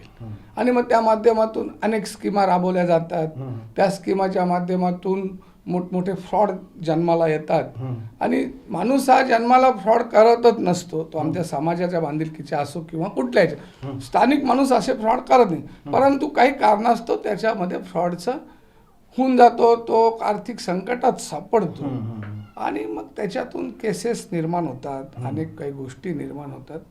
तर माझ्या माहितीनुसार एवढंच मला असं वाटेल का माणसाने त्याला जेवढं स्वतःच्या झेपेल त्या पद्धतीत त्यांनी काम केलं पाहिजे. पैसा जर का तुम्ही म्हटलं एखाद्याला आम्हीच दाखवलं का तू 10 रुपये दे मी तुला 100 देतो, तर ह्या जगामध्ये पैसा हा जन्माला येतो आणि तो दिला जातो, परंतु तेवढी आपली कॅपॅसिटीच नसती की आपण त्या माणसांना तेवढ्या प्रमाणात काही आपण देऊ शकतो. म्हणून समाज बांधवांना पण याच्या माध्यमातून सांगेल का आपल्याला जेवढं झेपेल त्या माध्यमातून केलं पाहिजे. आपल्या मुलांना त्याचा भविष्यात त्रास नको व्हायला. ते पण मुलं चांगल्या याच्यात जगतात पुढे, परंतु त्यांना वडिलांचं काय कृत्य आहे ते त्याचा त्रास होतो. मग आर्थिक याच्यातून त्यांनी चांगलं जगलं पाहिजे आणि एका चांगल्या परिस्थितीतच आपण काम केलं पाहिजे. करेक्ट. कोणाचं अनुकरण करायला नको. एखादा मोठी पिढी होते म्हणून आपणही तसं करण्यासाठी इकडून तिकडून काहीतरी करायची गरज नाही आहे. आपल्या पद्धतीनं आपण प्रगती केली पाहिजे असं तुमचं म्हणणं आहे. गजभाऊ, मला एक सांगा की कोरोना काळामध्ये जुन्या नाशिकमध्ये आपलं दुकान आहे, तुमचं वास्तव्य जुन्या नाशकात आहे, तुमचा वावर जास्त असं जुन्या नाशकामध्ये आहे. कोरोना काळामध्ये भयानक परिस्थिती सगळ्या जगात आली. नाशिकमध्ये सुद्धा भयानक परिस्थिती होती. कुठलंही झालं की आधी अमरधाममध्ये न्यायचं म्हणजे तुमच्या दुकानासमोरच सगळ्या गोष्टी जात होत्या. काय वाटली तुम्हाला परिस्थिती, काय जाणवली एकंदरीत? करोना काळातल्या परिस्थितीबद्दल जर का सांगायचं तर खरं पाहिलं तर जगावरती असा अतिशय मोठा हे संकट आलं आणि या संकटातून काय झालं का कोणाला खरी परिस्थिती किंवा याच्यावरचा अभ्यास कुठलाही कोणाला नव्हताच. आणि त्या परिस्थितीत करोना म्हटलं का आजही आपल्याला असं जाणवतं का काय बा. आणि ह्या परिस्थितीत मला असं जाणवलं का भविष्यात पहिल्यापासूनच माझा स्वभाव असा होता का आपण जिथं एखादा व्यक्ती मयत झाला तर त्या ठिकाणी पहिले मी पोचतो. आणि मला आवड आहे आणि त्या आवडीचा छंद आहे का तिथं कोणी काम करत नसतं किंवा कोणाला येत नसतं, कोणाला जमत नसतं. तिथं अनेक लोक त्रास देतात. आपण जेव्हा प्रेत बांधत असतो किंवा त्या प्रेताची विधी मार्ग चांगला करत असतो तर तिथे मी पहिल्यापासूनच जातो. परंतु करोना काळात मला असं जाणवलं का बा ज्या व्यक्तीला करोना झाला आणि सर्वात जो माणूस अशिक्षित असतो तो सर्वात घाबरत असतो. आणि त्याच काळामध्ये असं जाणवलं का लोक कुठल्या ह्यातल्या ज्यांना करोना झाला तर तिथं पहिल्या स्टार्टला जो झाला तर तिथं भयानक परिस्थिती अशी होती का लाकडं लावायचे, बांबू लावावं लागायचे, तिथं प्रतिबंधित क्षेत्र निर्माण करायचं. आणि अशा टायमाला मी त्या ठिकाणी पहिल्यांदा पोचायचो आणि ज्या घरामध्ये अशी काही घटना घडली असेल तर माझं पहिल्यापासून म्हणणं असं होतं का करोना ठीक आहे त्यांना झाला आहे परंतु त्या माणसाशी आपण लांबून तरी बोललं पाहिजे. त्याला काय झालं, त्याची स्थिती काय, त्याला कसं काय घडते. परंतु मला खूप काही असं जाणवलं का त्यांचे मुलंसुद्धा त्यांच्यापर्यंत पोचले नाही. आणि खऱ्या परिस्थिती त्यांनी जाणूनच नाही घेतली. जशी आपण शाळेत जातो 1ली ते 10वी शिकतो तर अभ्यासाच्याच माध्यमातून करतो. परंतु करोना काळात खूपशा लोकांनी असं जाणूनच नाही घेतलं का हा प्रकार काय आहे. आणि याच्यामुळे मला भरपूर लोकांनी नावही ठेवले का बाबा रे तू जाऊ नको पुढे, तू थांबू नको, अरे त्याच्याने त्रास होतो सर्व. मी त्याचा असं नाही शहाणपणा केला पण प्रिकॉशन पाळून मी पण त्याच्यामध्ये काम करताना जीवाची अशी कुठलीही पर्वा नाही केली.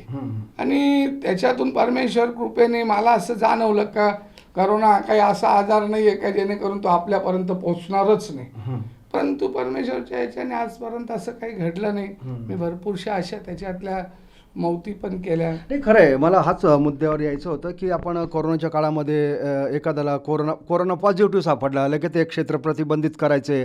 पण तुम्ही जायचं काय झालं बाबा, त्याला दूध पाठवा, त्याला भाजीपाला पाठवा, त्याच्या घरात तांदूळ आहे का, गहू आहे का, आणि तुमचे मुलं तुमच्यावर राहणारे मित्रपरिवार सगळं तर पुरवायचे आणि त्यांना एक आनंद वाटायचा. हे सगळं होत असताना कितीतरी लोक आहे ज्या काळामध्ये ते मृत्यू पावलेत.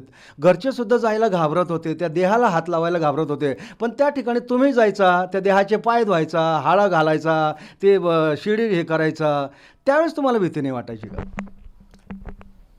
खरं पाहिलं याच्यातलं कारण खरं तर ते सांगणं किंवा न सांगणं असं कारण आहे. ते का मला स्वभावच पहिल्यापासून असा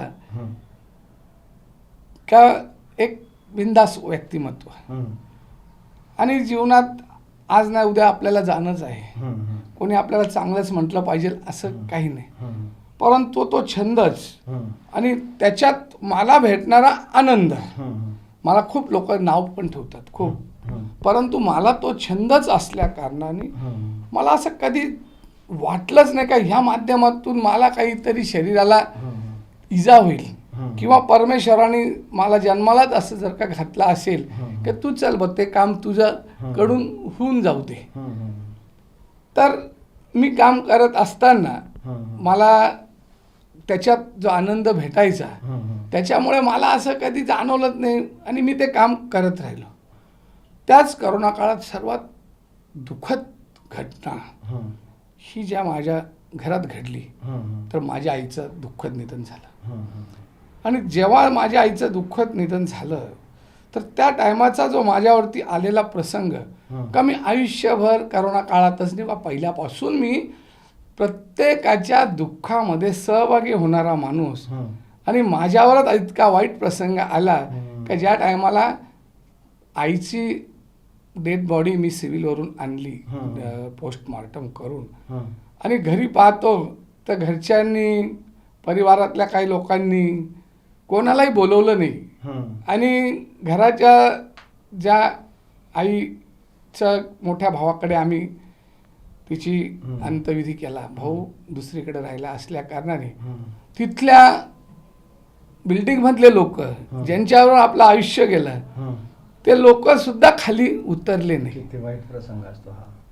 आणि परिवारातले सुद्धा लोक खूप कमी वेळेत आपापल्या दारी चालले गेले. आणि त्या टायमाला मी पेटून उठलो आणि ते दुःख घेऊन मी जेव्हा बाहेर पडलो. नाही, साहजिक आहे, समजू शकतो. आईच्या वेळेस तुम्ही आज जरी हसताय, चेहरा तुमचा हसता दिसतोय, पण ते यातना, ते दुःख माहिती आहे आयुष्यभर आपण लोकांसाठी घालवलं, आणि लोकही आपल्यावर प्रेम करतात, पण वेळ अशी काही आली की त्यांना वाटत असेल तर एवढी भीती निर्माण झाली होती. पण तुम्ही मात्र त्या भीतीला तुम्ही उलट त्याच जोमाने जास्त काम करायला लागला, आणि जिथं कोरोना पॉझिटिव्ह सापडला असेल किंवा कोणी कोरोनामुळे मयत झालं असेल, तुम्ही बिनधास्त जायचं आणि सेवेकरी व्हायचा. त्याच्यामध्ये तुमचे बरेच मित्रसुद्धा या काळामध्ये गेले. गजाभाऊ, काय वाटतं? आईचं जेव्हा मृत पावली तर तो माझ्या मते 5व्या-6व्या दिवशी मी आईचा म्हणजे आपण त्याला जी आईला जास्त आपण तिची सेवा करू शकलो नाही, तर त्याच ठिकाणी आमच्या समाजातील एक ओझरकर परिवारातली एक आई गेली, आणि मी तिथे पहिले जाऊन पोचलो. पोचल्यानंतर तिथं पण लगबग होती, घाई गडबड होती. ती काही व्यक्ती करोनाने नव्हती गेली आणि आमची आई पण करोनाने नव्हती गेली, परंतु प्रत्येकाला असं वाटायचं चला पटकन करून टाकू 2-4 लोकांमध्ये. तर मी तिथे मी इतकी सेवा केली. त्या बाईला सर्वांना सांगितलेलं आंघोळ घाला, त्या बायांना त्यांचे मास्क उतरायला लावले, आणि त्यांना मी तिथे तिची आंघोळ वगैरे करून तिची सेवा करायला लावली. अतिशय चांगल्या प्रमाणे. तो माझ्या आईसाठी मी नाही केलं तर ती पण माझी आईच मला 2 दिवसांनी परत मला ती भेटली. म्हणजे अशा रीतीने सेवा करून घेतली आईने ती पण माझी सेवा करूनच घेतली.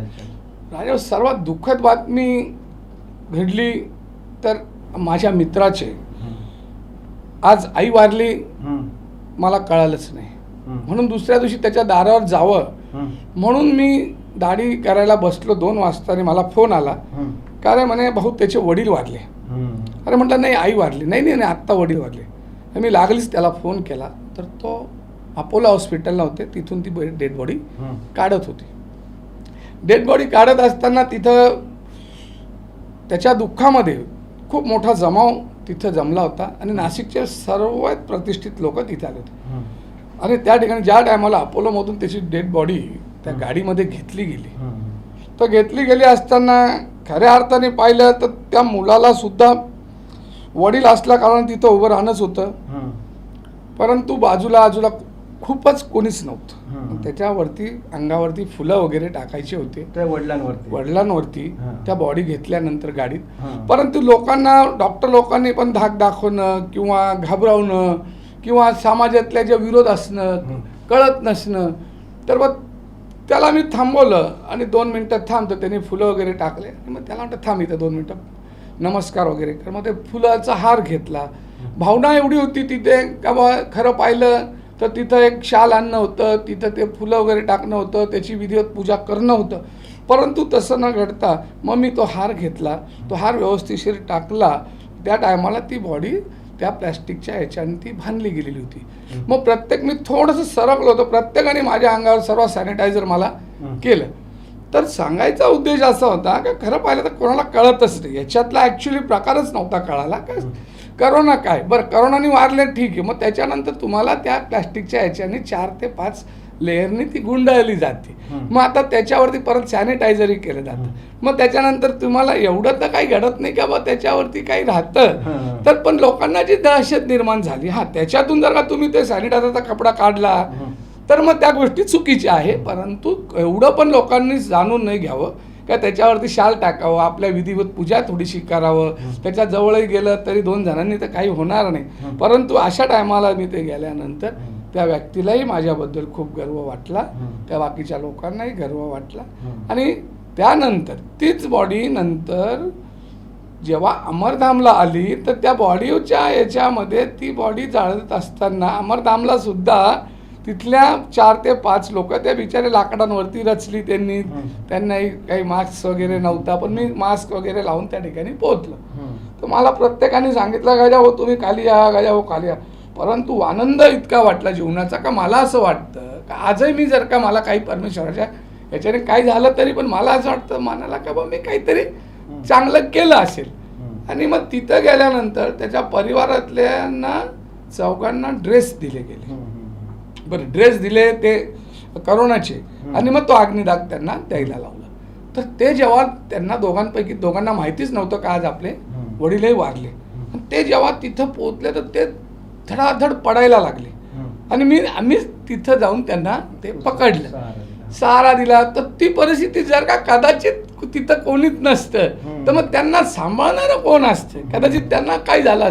आणि अशा पद्धतीत आम्ही त्या टायमाला तिथं तो अग्निदागही त्यांना तो दिला. नाही, खरं आहे गजब. अशा परिस्थितीमध्ये अगदी जवळची रक्ताची नात्याची माणसं सुद्धा पोहोचू शकत नव्हती. दवाखान्यातून डायरेक्ट प्रयत्न केले जायचे. ज्या लोकांनी आयुष्यभर लोकांच्या सुखात गेले, दुःखात गेले, आयुष्य घालवलं, त्याच लोकांच्या घरी अशा घटना घडलेल्या असताना कोणी येत नव्हतं.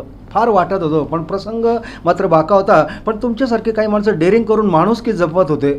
गजाभाऊ, हे सगळं होत असताना तुमच्या खांद्याला खांदा लावून लढणारा एक मित्र होता, तो सुद्धा कोरोनामुळे गेला. त्याच्याकडे लोक यायला घाबरत होते, पण तुम्ही गेलात. गर्दी करायची नसताना सुद्धा तुम्ही सोशल डिस्टन्सिंग पाळून काही लोकांना जमा करून त्याला श्रद्धांजली वाहिली, आदरांजली वाहिली आणि त्याच्या नावाने एक पारितोषिकही तुम्ही काहीतरी बनवून नेलं. अशी घटना घडलेली होती. आम्ही बघितलं जुन्या नाशकामध्ये. त्यांच्या घरच्यांना खूप आनंद झाला होता की माझ्या मुलाला कोणीतरी गेल्यानंतर हे त्याच्या नावाने एक बक्षीस म्हणण्यापेक्षा स्मृतिचिन्ह नेऊन दिलं होतं. काय ती नेमकी घटना होती? करोना काळामध्ये महेश सोपे आमचा मित्र, याला करोना झाला. करोना म्हणण्यापेक्षा त्याला दमछाक झाली, त्याला सिव्हिलला ॲडमिट केलं.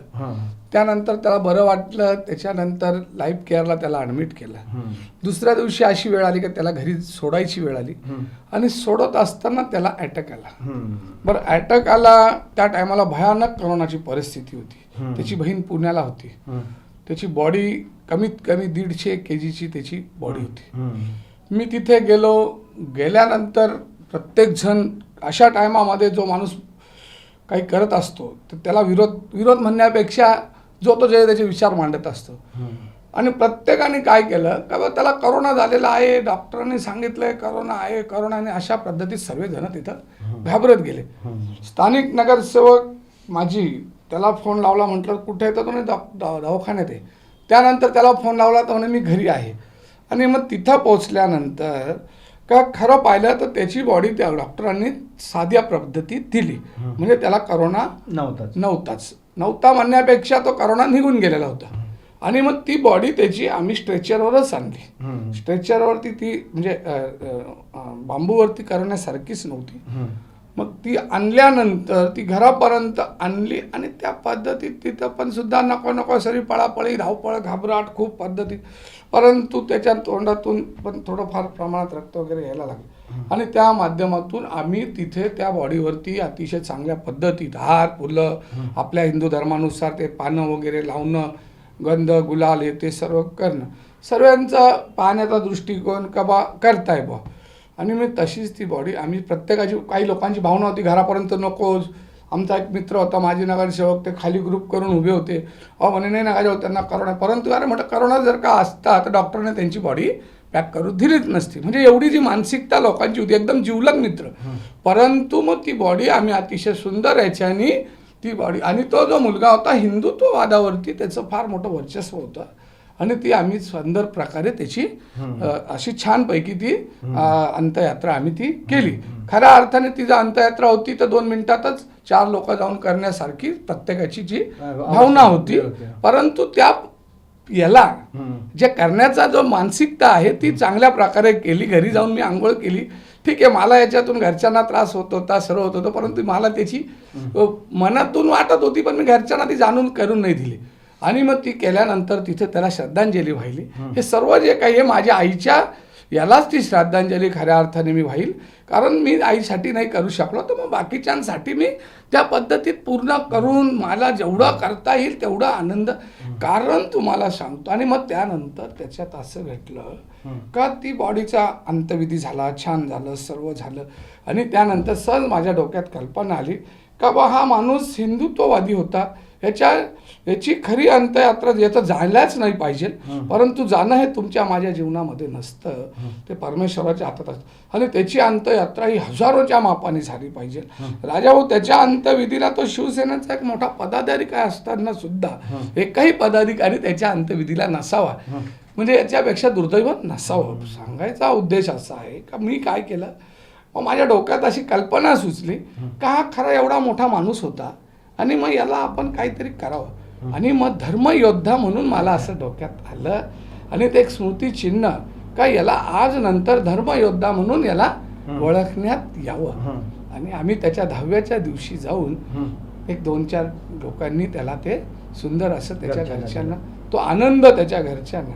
आणि त्याच्यानंतर असं सांगू इच्छितो का मला असं वाटलं होतं 2 मिनिटं का ते धर्मयोद्धा आपण दिलं, पण आत्ताच्या काळामध्ये एका कार्यक्रमाच्या याच्याने त्याचं तिथं जेव्हा बॅनर पाहिलं आणि त्याच्या पुढे धर्मयोद्धा म्हणून जेव्हा लिहिलं गेलं, तर त्याच्यासारखा आनंद मला किंवा त्याच्या परिवाराला किंवा मित्र परिवाराला जो झाला असेल त्यापेक्षा आनंदच कुठे होत नसतो, हेच आपण त्या याच्यातून सांगतो. एकदम बरोबर आहे गजूभाऊ, तुमचं अगदी मन भरून येतोय. ठीक आहे, तुम्ही हसत खेळत सांगताय, तुमचं आयुष्यात असं हसत खेळत बोलण्यात गेलं आहे आणि तुम्ही असे दुःख मनामध्ये दाटून घेता आणि जिथं गरज पडेल तिथं तुम्ही धावत राहता, मजा सगळ्यांना मदत करत असतात. हे सगळं होत असताना गजाभाऊ भयानक परिस्थिती, आई गेली पण आईची सेवा तुम्हाला करायला मिळाली नाही. एक ताई अनपेक्षित गेली, काळ विचित्र होता. जर हा असा काळ नसता तर हजारोच्या संख्येनं तुम्ही आईला निरोप दिला असता. जगात आना जाना तो चलता रहता है, पण अशी परिस्थिती आली. पण कुठं तर ते ऋण फेडावं म्हणून दिसेल त्याच्यासाठी तुम्ही कोरोनाच्या काळात धावत राहिलात. वेगवेगळे अनुभव आले तर तुम्ही कथन केले.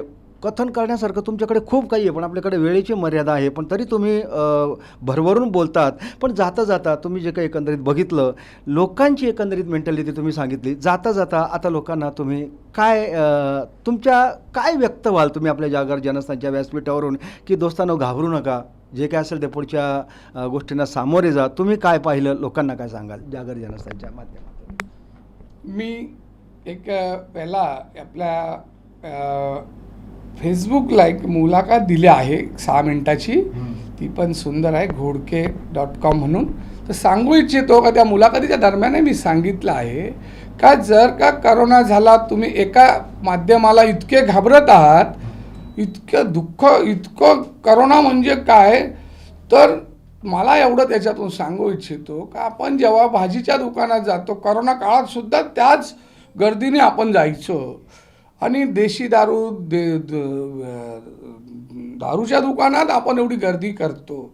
मग मला सांगा, तुम्ही एखाद्याच्या घरात करोना झाला असेल आणि तो करोना आपल्यापर्यंत कधीही पोचू शकतो याची तुम्हाला चांगली कल्पना असताना सुद्धा त्या करोना झालेल्या व्यक्तीला तुम्ही जसं काही गुन्हा केला असेल कदाचित किंवा याच्यापेक्षाही जास्त केला असेल, तर त्याच्याशी तुम्ही एकदमच तुमचे बोलणंच सोडून देतात. तर मला एवढंच या माध्यमातून वेळेच्या याच्यातून अभाव सांगूशी वाटतं का आपण त्या व्यक्तीला जर का करोना झाला असेल तर त्या व्यक्तीला तुम्ही फोन करा ना. फोनची अतिशय मोठी आपल्याकडं हे आहे. आम्ही करोनाच्या काळातले माणसं पाहिले का अटॅकनीच सर्व मरतात. कारण त्याचं असं असतं का करोना झाल्यानंतर त्याला कोणीच भेटायला येत नाही. तो म्हणतो आणि कुठलाही आजार झाल्यानंतर 90% आपल्या परिवारातले लोक जेव्हा भेटतात तेव्हा माणूस बरा होतो. डॉक्टर 10% काम करतो. तर करोना काळात काय होतं आहे का कोणीच परिवारातले लोक येते नाही, मित्र येते नाही, कोणीच जात नाही आणि त्यामुळे तो बिचारा घाबरतो आणि मरून जातो. मला एवढंच सांगूशी वाटेल का याच्यात तुम्ही त्या माणसाला ज्यांना करोना झाला असेल त्याने करोना हा थर्ड स्टेजचा जो करोना आहे तोच सर्वात डेंजर आहे आणि जे फर्स्ट स्टेज, सेकंड स्टेज जे काही आहेत ते अतिशय नॉर्मल आहे. तर तिथं त्या लोकांशी बोला, फोनवर बोला, त्यांच्यापर्यंत पोचण्याचा लांबून प्रयत्न करा, त्यांना सांगा तुम्हाला. आणि सरकारने फार योजना दिलेल्या आहे, सरकारी योजना आहे. प्रत्येकजण प्रायव्हेट पाहतं, मग तिथं पैसे जातात, मग डॉक्टरला शिव्या देतात, मारतात. तर तसं काही नाही, बिचारे डॉक्टर लोकही कधी तरी मरून गेले आहे. तर याच्यामध्ये पोलीस लोक गेले बिचारे, म्हणजे फार समाजातले भरपूरसे लोक गेले. तर करोना काळामध्ये तुम्ही काय करा, आजही करोना काळात अतिशय सौम्य आता होत चाललेला आहे. परमेश्वर कृपेने तो फार लवकर जावा ही अपेक्षा करणार आहे. परंतु ज्यांनाही करोना झाला तर त्या लोकांपर्यंत तुम्ही भावनिकतेने फोन करा. पैशाची मदत तर कोणाकडे असेल तरच करू शकतं, नसेल तर नका करू.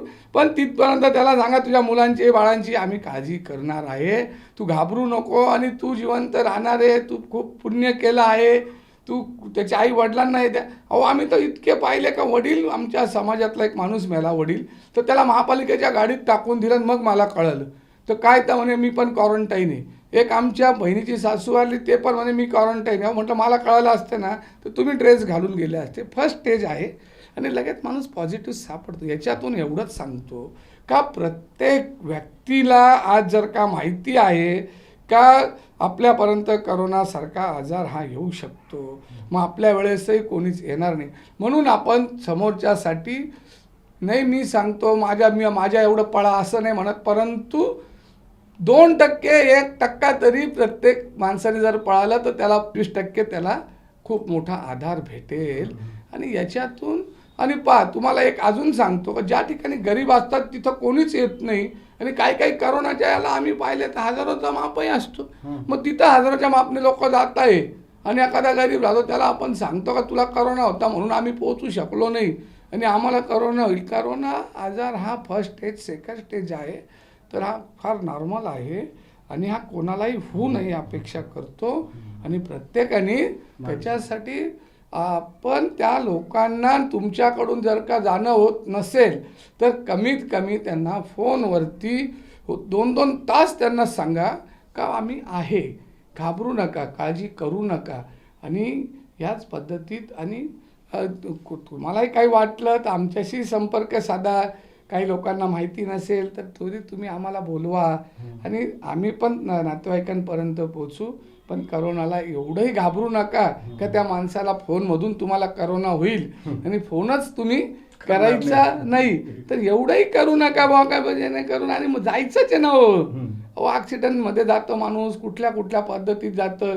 करोनाला घाबरून लोक गावाला गेले परंतु काहीच नाही झालं. म्हणजे अशा पद्धतीत सांगतो का प्रत्येकाने जायला पाहिजे, आलं पाहिजे. दुःख फार आहे, त्याच्यातून काही आनंदाची बाब नाही आहे, परंतु प्रत्येकाने थोड्याफार प्रमाणात तिथं माणुसकी जपा. बरोबर आहे. अतिशय महत्त्वाचं वाक्य बोललेत गजाभाऊ की कोरोना माणूस आज ना उद्या मरणार आहे. कोणी कशानं मरेल, कोणी कशानं मरेल, कोणी नैसर्गिक मरेल, कोणी अनैसर्गिकरित्या मरेल. पण जोपर्यंत आपण जिवंत आहोत तोपर्यंत एकमेकांचा आधार बनलं पाहिजे. आपण नाही प्रत्यक्ष भेटू शकत तर फोनवरून तरी किमान बोललं पाहिजे, कारण हेच खरे माणुसकीचं लक्षण आहे. गजाभाऊ, तुम्ही अशा भयानक परिस्थितीमध्ये तुमच्या घरावर संकट कोसळलेलं असताना, मित्रपरिवार संकट कोसळलेलं असताना तुम्ही बिनधास्तपणे कोरोनाच्या काळामध्ये लोकांमध्ये मिसळत होता, आधारस्तंभ होत होता त्यांचे. आणि लोक तुम्हाला घाबरत होते, कारण प्रत्येकाला आपला जीव प्यारा होता, घरातलेही घाबरत होते. पण तुम्ही मात्र बेधुंद होऊन लोकांच्या सेवेमध्ये थांबला होतात. आणि एवढं जाऊन सुद्धा तुम्हाला काहीही झालं नाही. खऱ्या अर्थानं कोरोना योद्धा तुम्ही आहात. आणि आपल्या सगळ्या जागर जनस्थान वृत्तवाहिनीच्या माध्यमातून तुम्ही अशीच जनसेवा करत राहा, लोकसेवा करत राहा, सामाजिक कार्य तुमचं चालू ठेवा. याच तुम्हाला शुभेच्छा देतो. तुम्हाला दीर्घायुष्य मिळो हीच प्रार्थना करतो आणि थांबतो. आपण पाहत राहा जागर जनस्थान नाशिक. 1971 पासून 50 वर्षाची शुद्ध परंपरा, जुन्या पिढीची घडण, नव्या पिढीचं वळण. अष्टेकर पेढीवर नाकारालाही मिळतो होकार. शहरापासून गावापर्यंत पसंतीचं एकच नाव, गणेश उत्तमराव अष्टेकर अँड सन्स सराफ. मंगळसूत्र काळे मणी दोरा नव्हे तर आम्ही विणतो 2 जीवांच्या आयुष्याचे मांगल्य तंतू. टेम्पल हार, फॅन्सी पाटल्या, नेकलेस, आकर्षक भेटवस्तू मनाला मोहित करणारे. तोळबंदी, कपल रिंग, नथ, एम्ब्रॉड पेंडल, मोहनमाळ, दाशिवमाळ, फॅन्सी बांगड्या, राशीरत्न, राणीहार, चेन आणि गोफही, चांदीचा ब्रेसलेट, आणि हो, भक्तीच्या नैवेद्याला भावाचा सुगंध देणारे चांदीचे पूजा ताट. अशा वैविध्यपूर्ण अलंकाराचं माहेरघर गणेश उत्तमराव आष्टेकर अँड सन्स सराफ. चांदीत खडवलेल्या देवी देवतांच्या आकर्षक मूर्ती, 100% शुद्ध चांदीसाठी गणेश उत्तमराव आष्टेकर अँड सन्स सराफ. सुशोभित भव्य दालन, विनम्र स्टाफ, लग्न खरेदीसाठी स्वतंत्र व्यवस्था, आभूषण निवडण्याचे स्वातंत्र्य, मनपसंत डिझाईन, 50 वर्षाच्या परंपरेला शुद्धतेची हमी. पत्ता गणेश उत्तमराव आष्टेकर अँड सन्स सराफ, Vishal building, Jawhar market, Devi Chowk, Nashik road. संपर्क 025324600169. Mobile 7875239968. Ganesh Uttamrao Ashtekar and sons सराफ.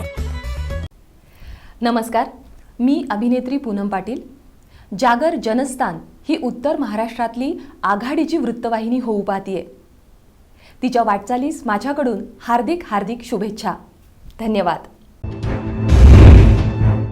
नमस्कार, मी ज्ञानेश्वर गोविंद नागरे, गटनेता साक्री नगर पंचायत. जागर जनस्थान या वृत्तवाहिनीच्या पुढील वाटचालीसाठी साक्री शहरातर्फे व वैयक्तिक ज्ञानेश्वर गोविंद नागरे, गटनेता साक्री नगर पंचायत यांच्यातर्फे वृत्तवाहिनीला हार्दिक शुभेच्छा.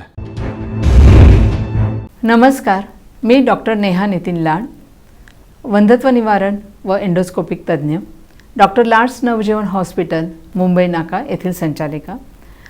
आम्ही जागर जनस्थान ह्या न्यूज चॅनल्सला हार्दिक शुभेच्छा देत आहोत. हे न्यूज चॅनल खूप चांगल्या प्रकारचे उपक्रम राबवित आहेत.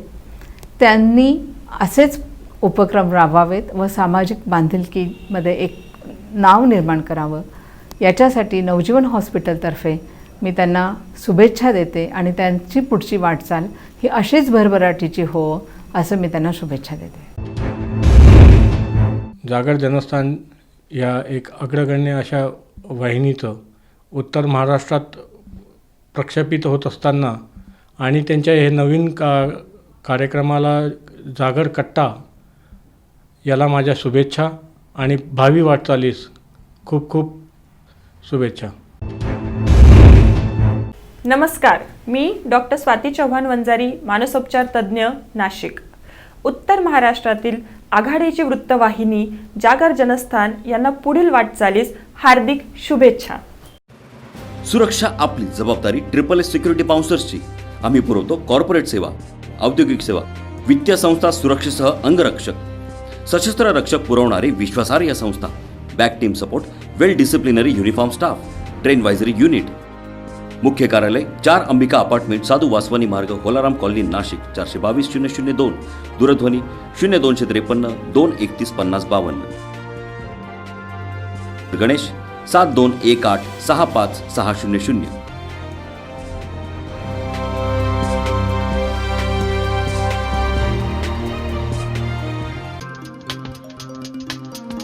यश टायर्स, नाशिक जिल्ह्यातील एकमेव car service station. The power of team work म्हणजेच यश टायर्स. आमच्याकडे दिला जाणाऱ्या services: tyre alignment and balancing services, all brand new tyre services, oil change and refill services, batteries installation services, ceramic coating services, interior sanitising and washing services, window film services and all types of car service फक्त Yash tyre मध्येच.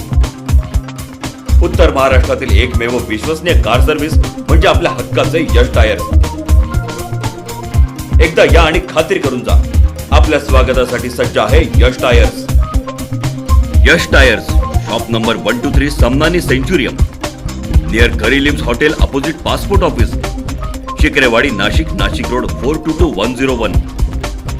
Mobile 9881507215, 9370606643, 9766635211.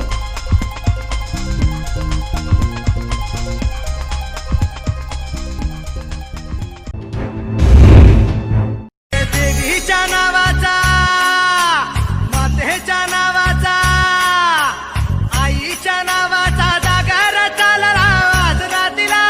भक्तांना तारीची चंड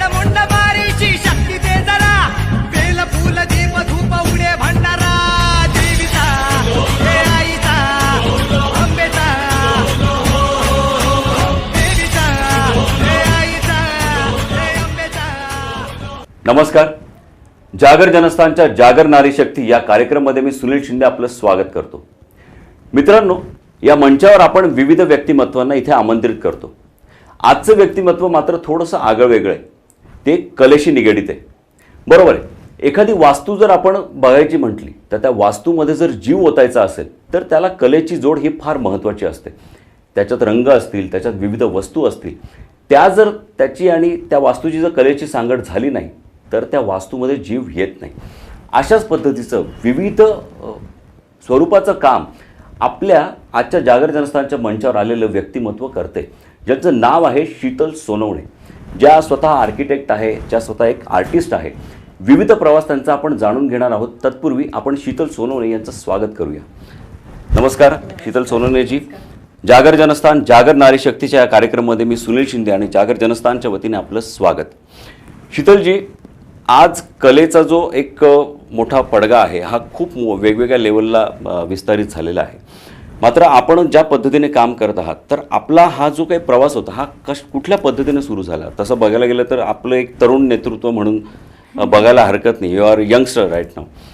पण तरीही इतक्या कमी वेळात आपण 7 समुद्रापार आपली कला लोकांपर्यंत पोहोचवली आहे. तिकडची कला, त्या कलेने आपण इन्स्पायर होऊन इथे विविध बदल करू इच्छिता. मात्र ही सुरुवात कशी झाली? मी प्रॉपर नाशिकचीच आहे. माझं शिक्षण पण नाशिकमध्येच झालं. मराठा हायस्कूलमध्ये मी शिकले. नंतर NDMVPच्या कॉलेजमध्ये माझं आर्किटेक्चर झालं. आर्किटेक्चरचा कोर्स 5 वर्षाचा असतो आणि आर्किटेक्चरनंतर मग मी पुण्याला प्रॅक्टिस करायला गेले. तिथे प्रॅक्टिस केल्यानंतर मी 2009मध्ये अमेरिकेमध्ये गेले आणि हा कलेशी रिलेशन येण्याचं कारण हे USA होतं, अमेरिका होतं. आणि त्याच्यामध्ये जो प्रवास आहे त्याच्यातलं एक, माझे आईवडील दोघं शिक्षक होते. एक सामान्य कुटुंबातनं आहे मी. फक्त एवढंच होतं की एक बेस म्हणतो आपण की आज मी जिथे आहे, आज या मंचावर आहे, हे पण त्यांच्यामुळेच आहे की you have to do right in life, एवढं आम्हाला सांगितलं होतं. आमच्या घरात अगदी स्ट्रिक्ट वातावरण होतं आणि जसं आपण म्हणजे एक टिपिकल मिडल क्लास फॅमिलीजमध्ये जसं वाढवलं जातं तसं आम्हाला वाढवलं गेलं. मला अजून एक बहीण आहे मोठी, ती गायनकोलॉजिस्ट आहे. मग ती डॉक्टर आणि मी आर्किटेक्ट, असं आमच्या आईवडिलांनी 2च मुली आहोत, दोघीच बहिणीत आहोत आम्ही. आणि आमच्या आईवडिलांनी तसं आम्हाला वाढवलं. आणि घरामध्ये जसं प्रत्येक गोष्टीची चर्चा व्हायची, डिस्कशन्स व्हायचे आणि आयुष्यामध्ये तुम्हाला निर्णय घ्यायचे आहेत स्वतःचे, एवढं ट्रेन केलं गेलं आम्हाला लहानपणापासून. मग अमेरिकेमध्ये जाण्याचा निर्णय पण माझाच होता.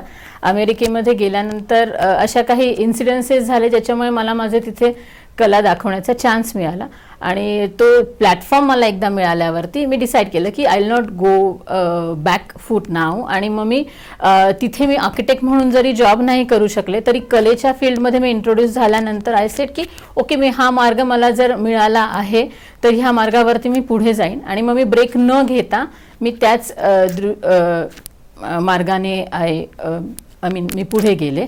जसं सपोज असं अमेरिकेमध्ये असं आहे की you can't work as an architect unless and until you don't have a degree from America, or else तुम्हाला 3 वर्षाचा अजून एक अमेरिकेमध्ये I couldn't work as an architect because त्यांचं असं असतं की you should have a US degree as an architect, or else तुम्हाला 3 वर्षाचा एक छोटा कोर्स असतो तो करावा लागतो. पण मला त्या टाईम फ्रेममध्ये बसायचं नव्हतं म्हणून मी पेंटिंग्स करायला लागले आणि मला चांगला रिस्पॉन्स मिळाला. तो I decided to continue with painting. पेंटिंगचा जर विषय आपण घेतला तर आपल्या भारतामध्ये खूप अनेक वास्ट ह्याच्यावरती पेंटिंगचं काम केलं जातं. खूप आर्टिस्ट आहे, मात्र त्यांना प्लॅटफॉर्म मिळत नाही योग्य पद्धतीने. तर ह्या पद्धतीने आपण काही काम करता आहात का की त्यांना एक प्लॅटफॉर्म मिळवून द्यावा किंवा त्यांची कला लोकांपर्यंत पोहोचवावी, असं काही तुमच्या डोक्यात आहे का? त्या पद्धतीने तुम्ही काही विचार करता आहात का? ऑफकोर्स, म्हणजे जसं आर्टिस्ट म्हणलं की म्हणजे असं आहे आपल्या भारतामध्ये की पेंटिंग कुणी करू शकतं, कला कुणी करू शकतं. म्हणजे करिअर करायचं तर कलेत थोडी कोणी करिअर करतं असं आहे. म्हणजे तुला बनायचं असेल तर डॉक्टर बनायचं, इंजिनियर बनायचं, आर्किटेक्ट बनायचं. कुणी असं म्हणत नाही की मला आर्टिस्ट बनायचं आहे. इवन पेरेंट्सही म्हणत नाही की तू आर्टिस्ट बन, असं आहे म्हणजे आपल्या इंडियामध्ये. सो कुणीतरी साईड बिझनेस म्हणून किंवा हॉबी म्हणून एखादी कला करतं. पण अशी काही इंडियामध्ये पण अशी काही घरं आहेत, असे काही प्रदेश आहेत की जिथे त्यांच्या ट्रेडिशनल, त्यांच्या फोक आर्ट म्हणून कंटिन्यू केलं जातं. So recently I am working on the same thing की मी एक प्लॅटफॉर्म बनवते आहे झमक.com म्हणून, वेअर जी लोक हाताने काम करतात, हाताने म्हणजे कला बनवतात, not with a machine but handmade products. So I am giving platform to those handmade products की भारतामध्ये जसं आंध्र प्रदेश आहे, नॉर्थ इंडिया आहे, ह्या सगळ्या एरियातली जी लोकं आहेत जे अतिशय गरिबीतली लोकं आहेत, पण त्यांच्याकडे कला खूप छान आहेत आणि त्यांचे प्रोडक्ट आपण वेगवेगळ्या ब्रँड्समध्ये घेतो which costing thousands of rupees आणि त्यांना ॲक्च्युअल काही मिळत नाही. So I am making one platform for them, झमक.com जे मी तुम्हाला आत्ता बोलले. सो त्या थ्रू तुम्हाला हे products I mean it's like from business to consumer असा प्लॅटफॉर्म 3-4 डेजमध्ये त्याचं इनॉग्रेशन होणार आहे. शीतलजी, you are into an art form, बरोबर, ज्याच्यामध्ये आर्किटेक्ट एक वेगळा सब्जेक्ट आहे, पेंटिंग एक वेगळा सब्जेक्ट आहे. मात्र या वेगळ्या माध्यमांमध्ये काम करताना तुमची कलेची व्याख्या काय आहे? म्हणजे नेमकं आर्ट, व्हॉट इज आर्ट? ते कमर्शियल आहे की ते तुमचे भावना एक्सप्रेस करण्याचं माध्यम आहे किंवा ते सेलिंग पॉईंट ऑफ व्ह्यूचं माध्यम आहे की नेमकं तुमच्या माध्यमातून व्हॉट इज आर्ट, काय तुम्ही व्याख्या सांगाल त्याची?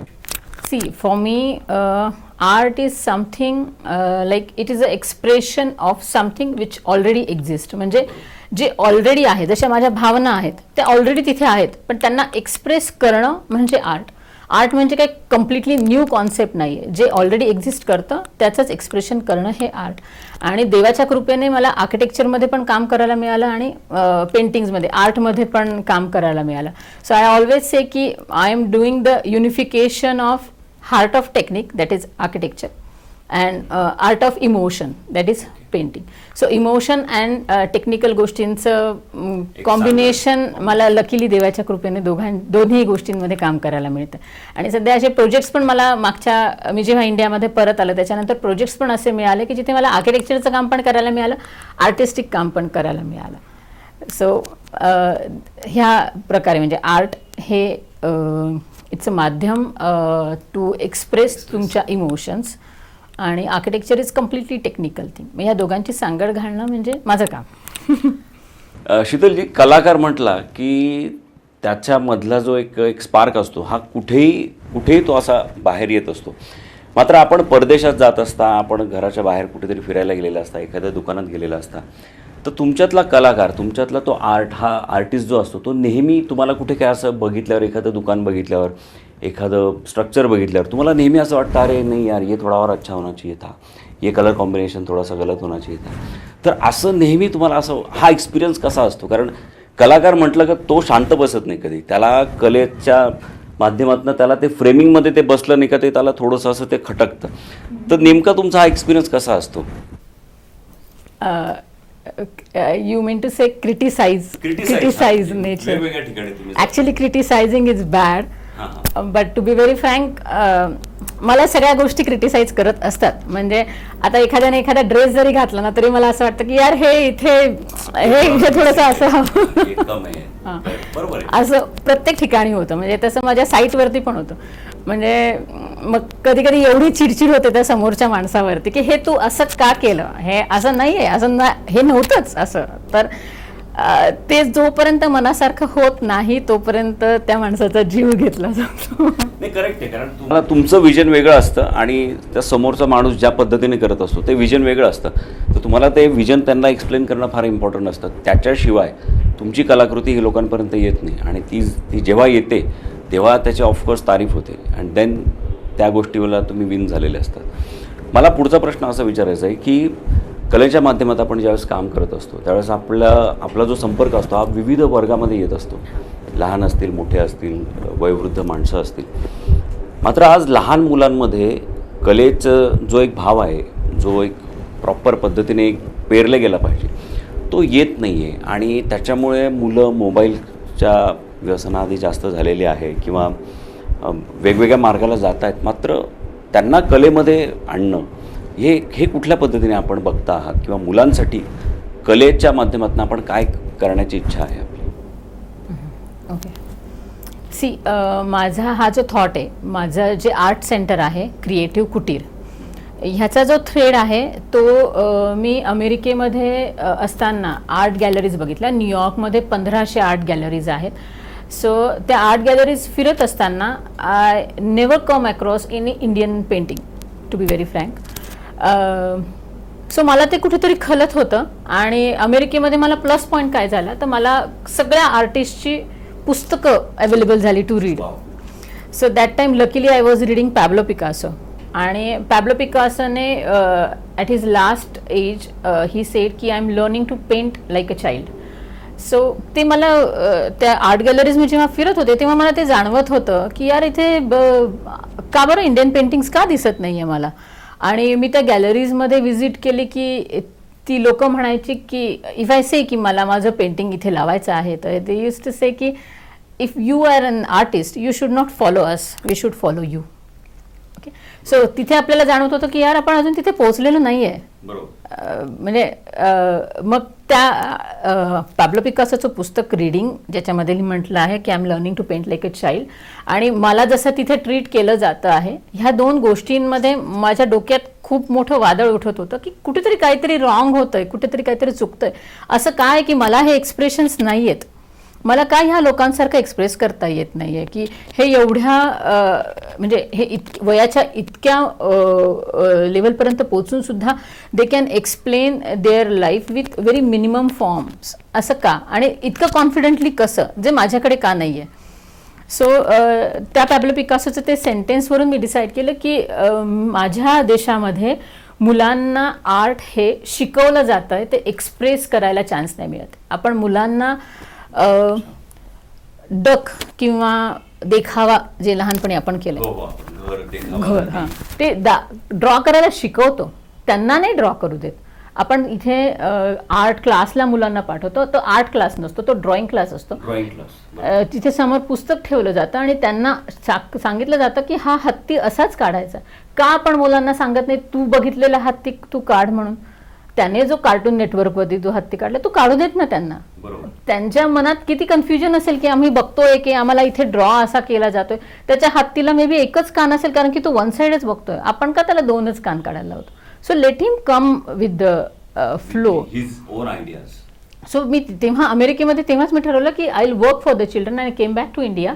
आणि मग मी आर्ट सेंटर चालू केलं, क्रिएटिव्ह कुटीर, जिथे मी पेरेंट्सला आधीच सांगते की इफ यू आर एक्सपेक्टिंग की तुमचा मुलगा किंवा मुलगी 1 महिन्यामध्ये सिस्टमॅटिकली कलर करायला शिकेल, की कलर बाहेर नाही जाणार, किंवा एक फुल ड्रॉ करायला शिकेल, की हे असं एक्सपेक्टेशन असेल तर please don't send him here, की इथे ते होत नाही, चौकटीमध्ये काम काहीच नाही. आम्ही पहिल्या दिवशीच असतं की मुलांना त्याच्या फेवरेट गोष्टी ड्रॉ करायच्या. त्याला त्याच्या फेवरेट गोष्टी पण लवकर कळत नाही कारण की आपण एवढं त्यांच्यावरती बंबाड करून ठेवलेल्या आहेत सगळ्या आपले थॉट्स, की मुलांना एक्सप्रेशन नाही ठेवलं आहे आपण. सो आम्ही मुलांना हे एक्सप्रेस करायला शिकवतो. आणि कमिंग टू युअर क्वेश्चन की ह्या गोष्टीमध्ये आर्ट कसं प्ले करतं, सो आर्ट सगळ्यात important role at any age, कुठल्याही वयामध्ये तुम्ही आर्ट चालू केलं की यू विल सी की तुमचा पेशन्स लेवल खूप इन्क्रीज होतो. So art plays major role in improving your patience. Second thing is confidence, की तू जे ड्रॉ केलं आहे ते तू एक्सप्लेन करायचं. हे एक्सप्लेनेशन आपण मुलांना देत नाही, आपण मुलांना चान्सेस देत नाही. त्यांनी जे बनवलं आहे ते काय आहे ते एक्सप्रेस करायचं. आपण डायरेक्ट म्हणतो की हे काय ड्रॉ केलं आहे, हे किती बोर आहे, हे असं थोडी असतं. किती घाण ड्रॉ केलं. जसं आता माझ्याकडे क्लासला येणारी मुलं कधी कधी काळ्या रंगाचं फूल बनवतात, निळ्या रंगाचं फूल बनवतात, बट स्टील आय से की वाव किती छान आहे, आज फ्लॉवर ब्ल्यू का आहे, मग त्याचे इमोशन्स त्याच्याशी रिलेटेड आहेत ना, म्हणून ते ब्ल्यू आहे. Appreciation is important. Absolutely thought आपल्यापर्यंत ॲब्सोल्युटली. त्या मुलाला तो पहिल्यांदा दुसऱ्यांदा फ्लॉवर काढतोय तेव्हाच त्याच्या फ्लॉवरला तुम्ही घाण म्हणाल तर तो पुढे आयुष्यात फ्लॉवरच कशाला काढेल. He will restrict himself to express, right. So हे नाही व्हायला पाहिजे. आणि मुलांना जेव्हा एखाद्या त्या आर्टमध्ये पेशन्स लेवल वाढून इंटरेस्ट वाढेल ना, ऑटोमॅटिकली तो फोन बाजूला जाईल. जसं आता मी मध्यंतरी एक प्लॅटफॉर्म चालू केलेला पॅन्डेमिक पिरियडमध्ये, पिकासो मंत्र नावाचा, की कुठल्याही एज ग्रुपच्या माणसाने त्याच्यावरती तुम्ही जे काही ड्रॉ कराल ते पोस्ट करा. So you will get a artistic appreciation to it. तर एक दिवस मी माझी मुलगी आहे ना हे बघत होती मिकी माऊस आणि डोनाल्ड डक. आता I really love Mickey Mouse and Donald Duck. मी ते बघितलं त्याला म्हणलं वाव किमया मी पण हे बघायचे आणि this was my favourite character when I was a child like you. तर तिला एकदम इंटरेस्ट आला. वाव आई खरंच मग मला सांग ना अजून काय असतं. म्हटलं मी सांगेन हे बंद झालं की मग आपण त्याचं स्केच करायचं आणि मग मी तुला सांगेन. यू विल नॉट बिलीव्ह जेव्हा मी तिच्यासोबत स्केच करायला बसले ना आम्ही नेक्स्ट 2 वीक्स आम्ही फक्त मिकी माऊस आणि डोनाल्ड डकच ड्रॉ करत होतो. टीव्ही बंद झाला, मोबाईल बंद झाला की पेरेंट्सने इंटरेस्ट घेतला त्या गोष्टीमध्ये. मुलांना जे आवडतं फॉर द आर्ट, त्यांना कलरिंग आवडतं, त्यांना वेगळे वेगळे फॉर्म्स जॉईन करून काहीतरी नवीन बनवायला आवडतं. तर we should boost it. Mobile automatically साईडला जाईल आणि त्यांना ते तुम्ही पेंटिंग थ्रू सुद्धा दाखवू शकतात की that mobile how it's making harm to you. हे तुम्ही पेंटिंग थ्रू पण त्यांच्याशी करू शकतात. म्हणजे पॅन्डेमिक सुरू होण्याच्या आधी मी एक उपक्रम राबवला होता रंगशाळे थ्रू की आपल्या इंडियामध्ये ज्या रेप केसेस होतात आपण सारखं म्हणतो की मुलांना असा संस्कार करा, मुलांना असा संस्कार किंवा ह्या टाईपच्या गोष्टी. बट आम्ही असा एक उपक्रम राबवला की 7वी, 8वी, 9वीच्या मुलांना अशोका स्कूलमध्ये तो उपक्रम राबवला होता. 7वी, 8वी, 9वीच्या मुलांना you have to express your vision towards that particular subject. तर आम्हाला इतके सुंदर एक्सप्रेशन मिळाले होते की आधी आम्हाला वाटत होतं की नाही पेरेंट्स कसं रिॲक्ट करतील, यू डोंट नो ह्या पर्टिक्युलर टॉपिकसाठी, कारण की आपण रेप केसेसवरती नॉर्मली बोलत नाही स्कूल्समध्ये. So it's a sensitive topic. पण आम्ही 1 आठवडा आधी मुलांना हा टॉपिक दिला होता ड्रॉ करण्यासाठी. तर मुलांचे जे पेंटिंग्स होते that was superbly expressive. So त्यांना जर प्लॅटफॉर्म दिला, त्यांना जर चान्स दिला तर they will express. So art plays a important role मुलांच्या जडणघडणीमध्ये, हे असं मला असं वाटतं.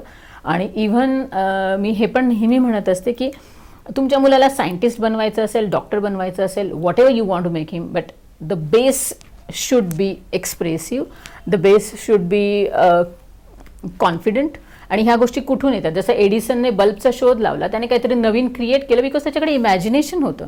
Without imagination you can create anything. मग ते टेक्निकल असू दे किंवा आर्टमधलं असू दे.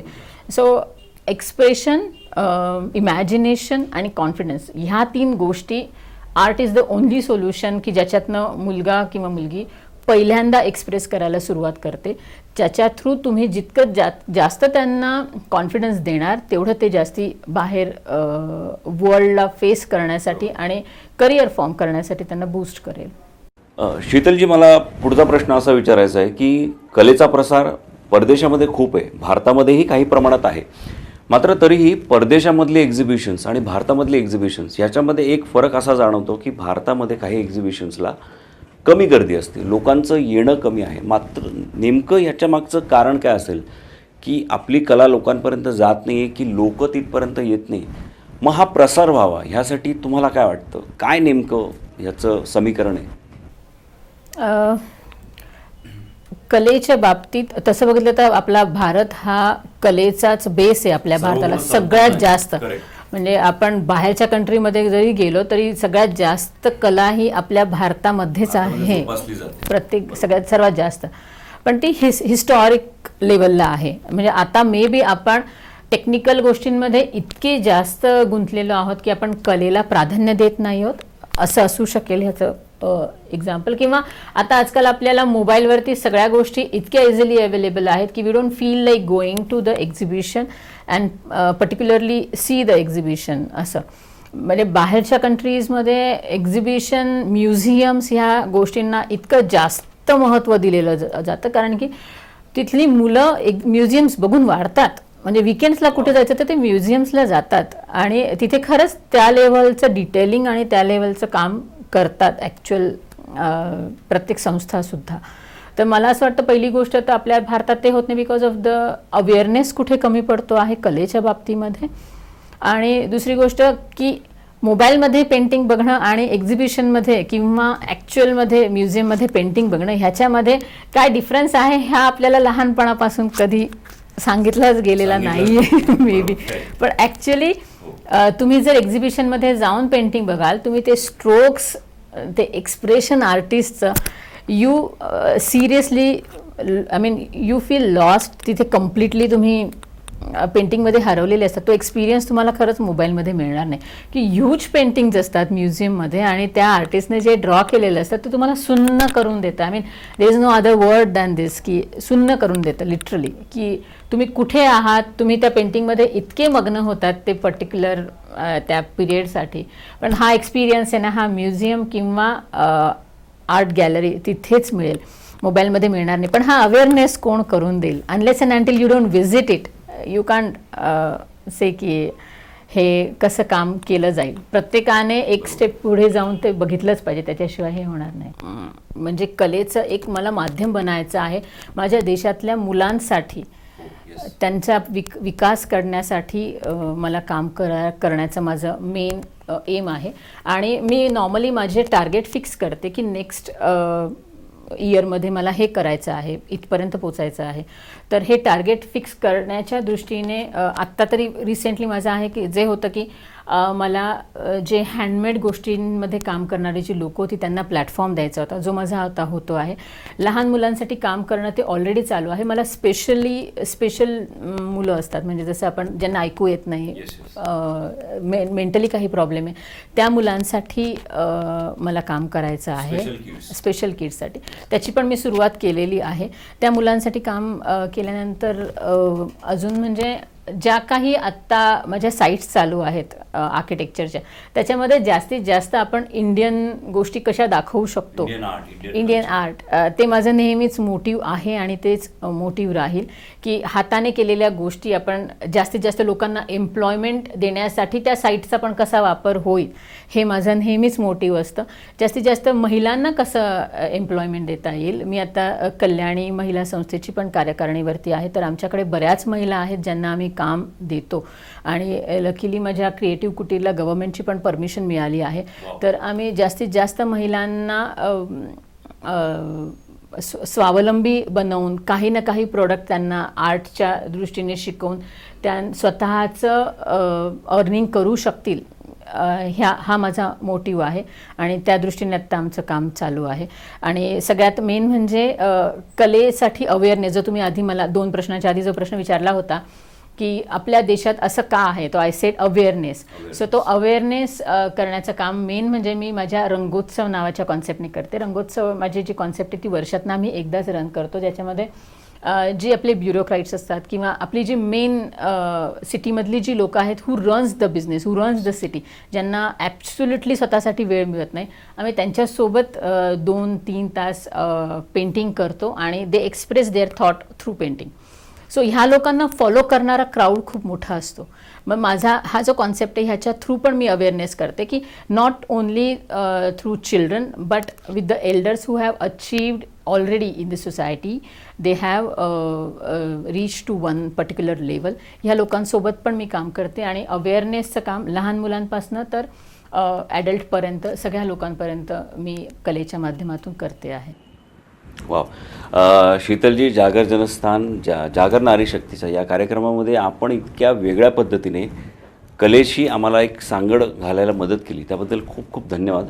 आपण जागर जनस्थान या जागर कट्ट्यांवर आला त्याबद्दल जागर जनस्थानच्या वतीने मी आपलं खूप खूप धन्यवाद करतो.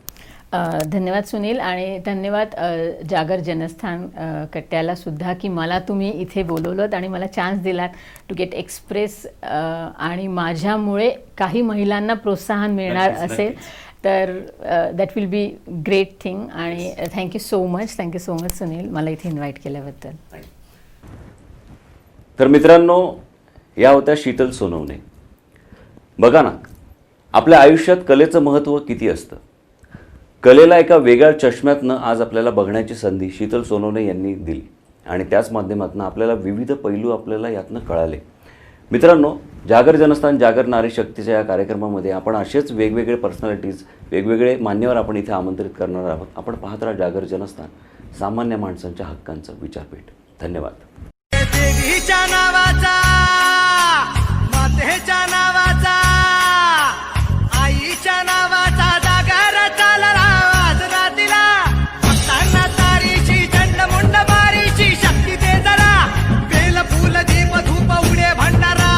देवीचा, हे आईचा, अंबेचा, देवीचा, हे आईचा, जागर जनस्थान मीडिया, उत्तर महाराष्ट्रातील एक अग्रगण्य वृत्तवाहिनी, वृत्तपत्र आपल्या सेवेत. सांस्कृतिक, शैक्षणिक, सहकार, कृषी, कला, क्रीडा सर्वच क्षेत्रातील घटकांचा न्याय हक्कासाठी, जनजागृतीसाठी आम्ही घेऊन येत आहोत जागर जनस्थान ही आपल्या हक्काची वृत्तवाहिनी, वृत्तपत्र. Social media, print media, electronic media अशा सर्व माध्यमातून पोहोचवणार सर्वसामान्यांचा आवाज. उत्तर महाराष्ट्रातील जनतेच्या हक्काची एकमेव वृत्तवाहिनी जागर जनस्थान. जागर जनतेचा, जनतेसाठी सर्वसामान्यांच्या हक्काचा आवाज जागर जनस्थान.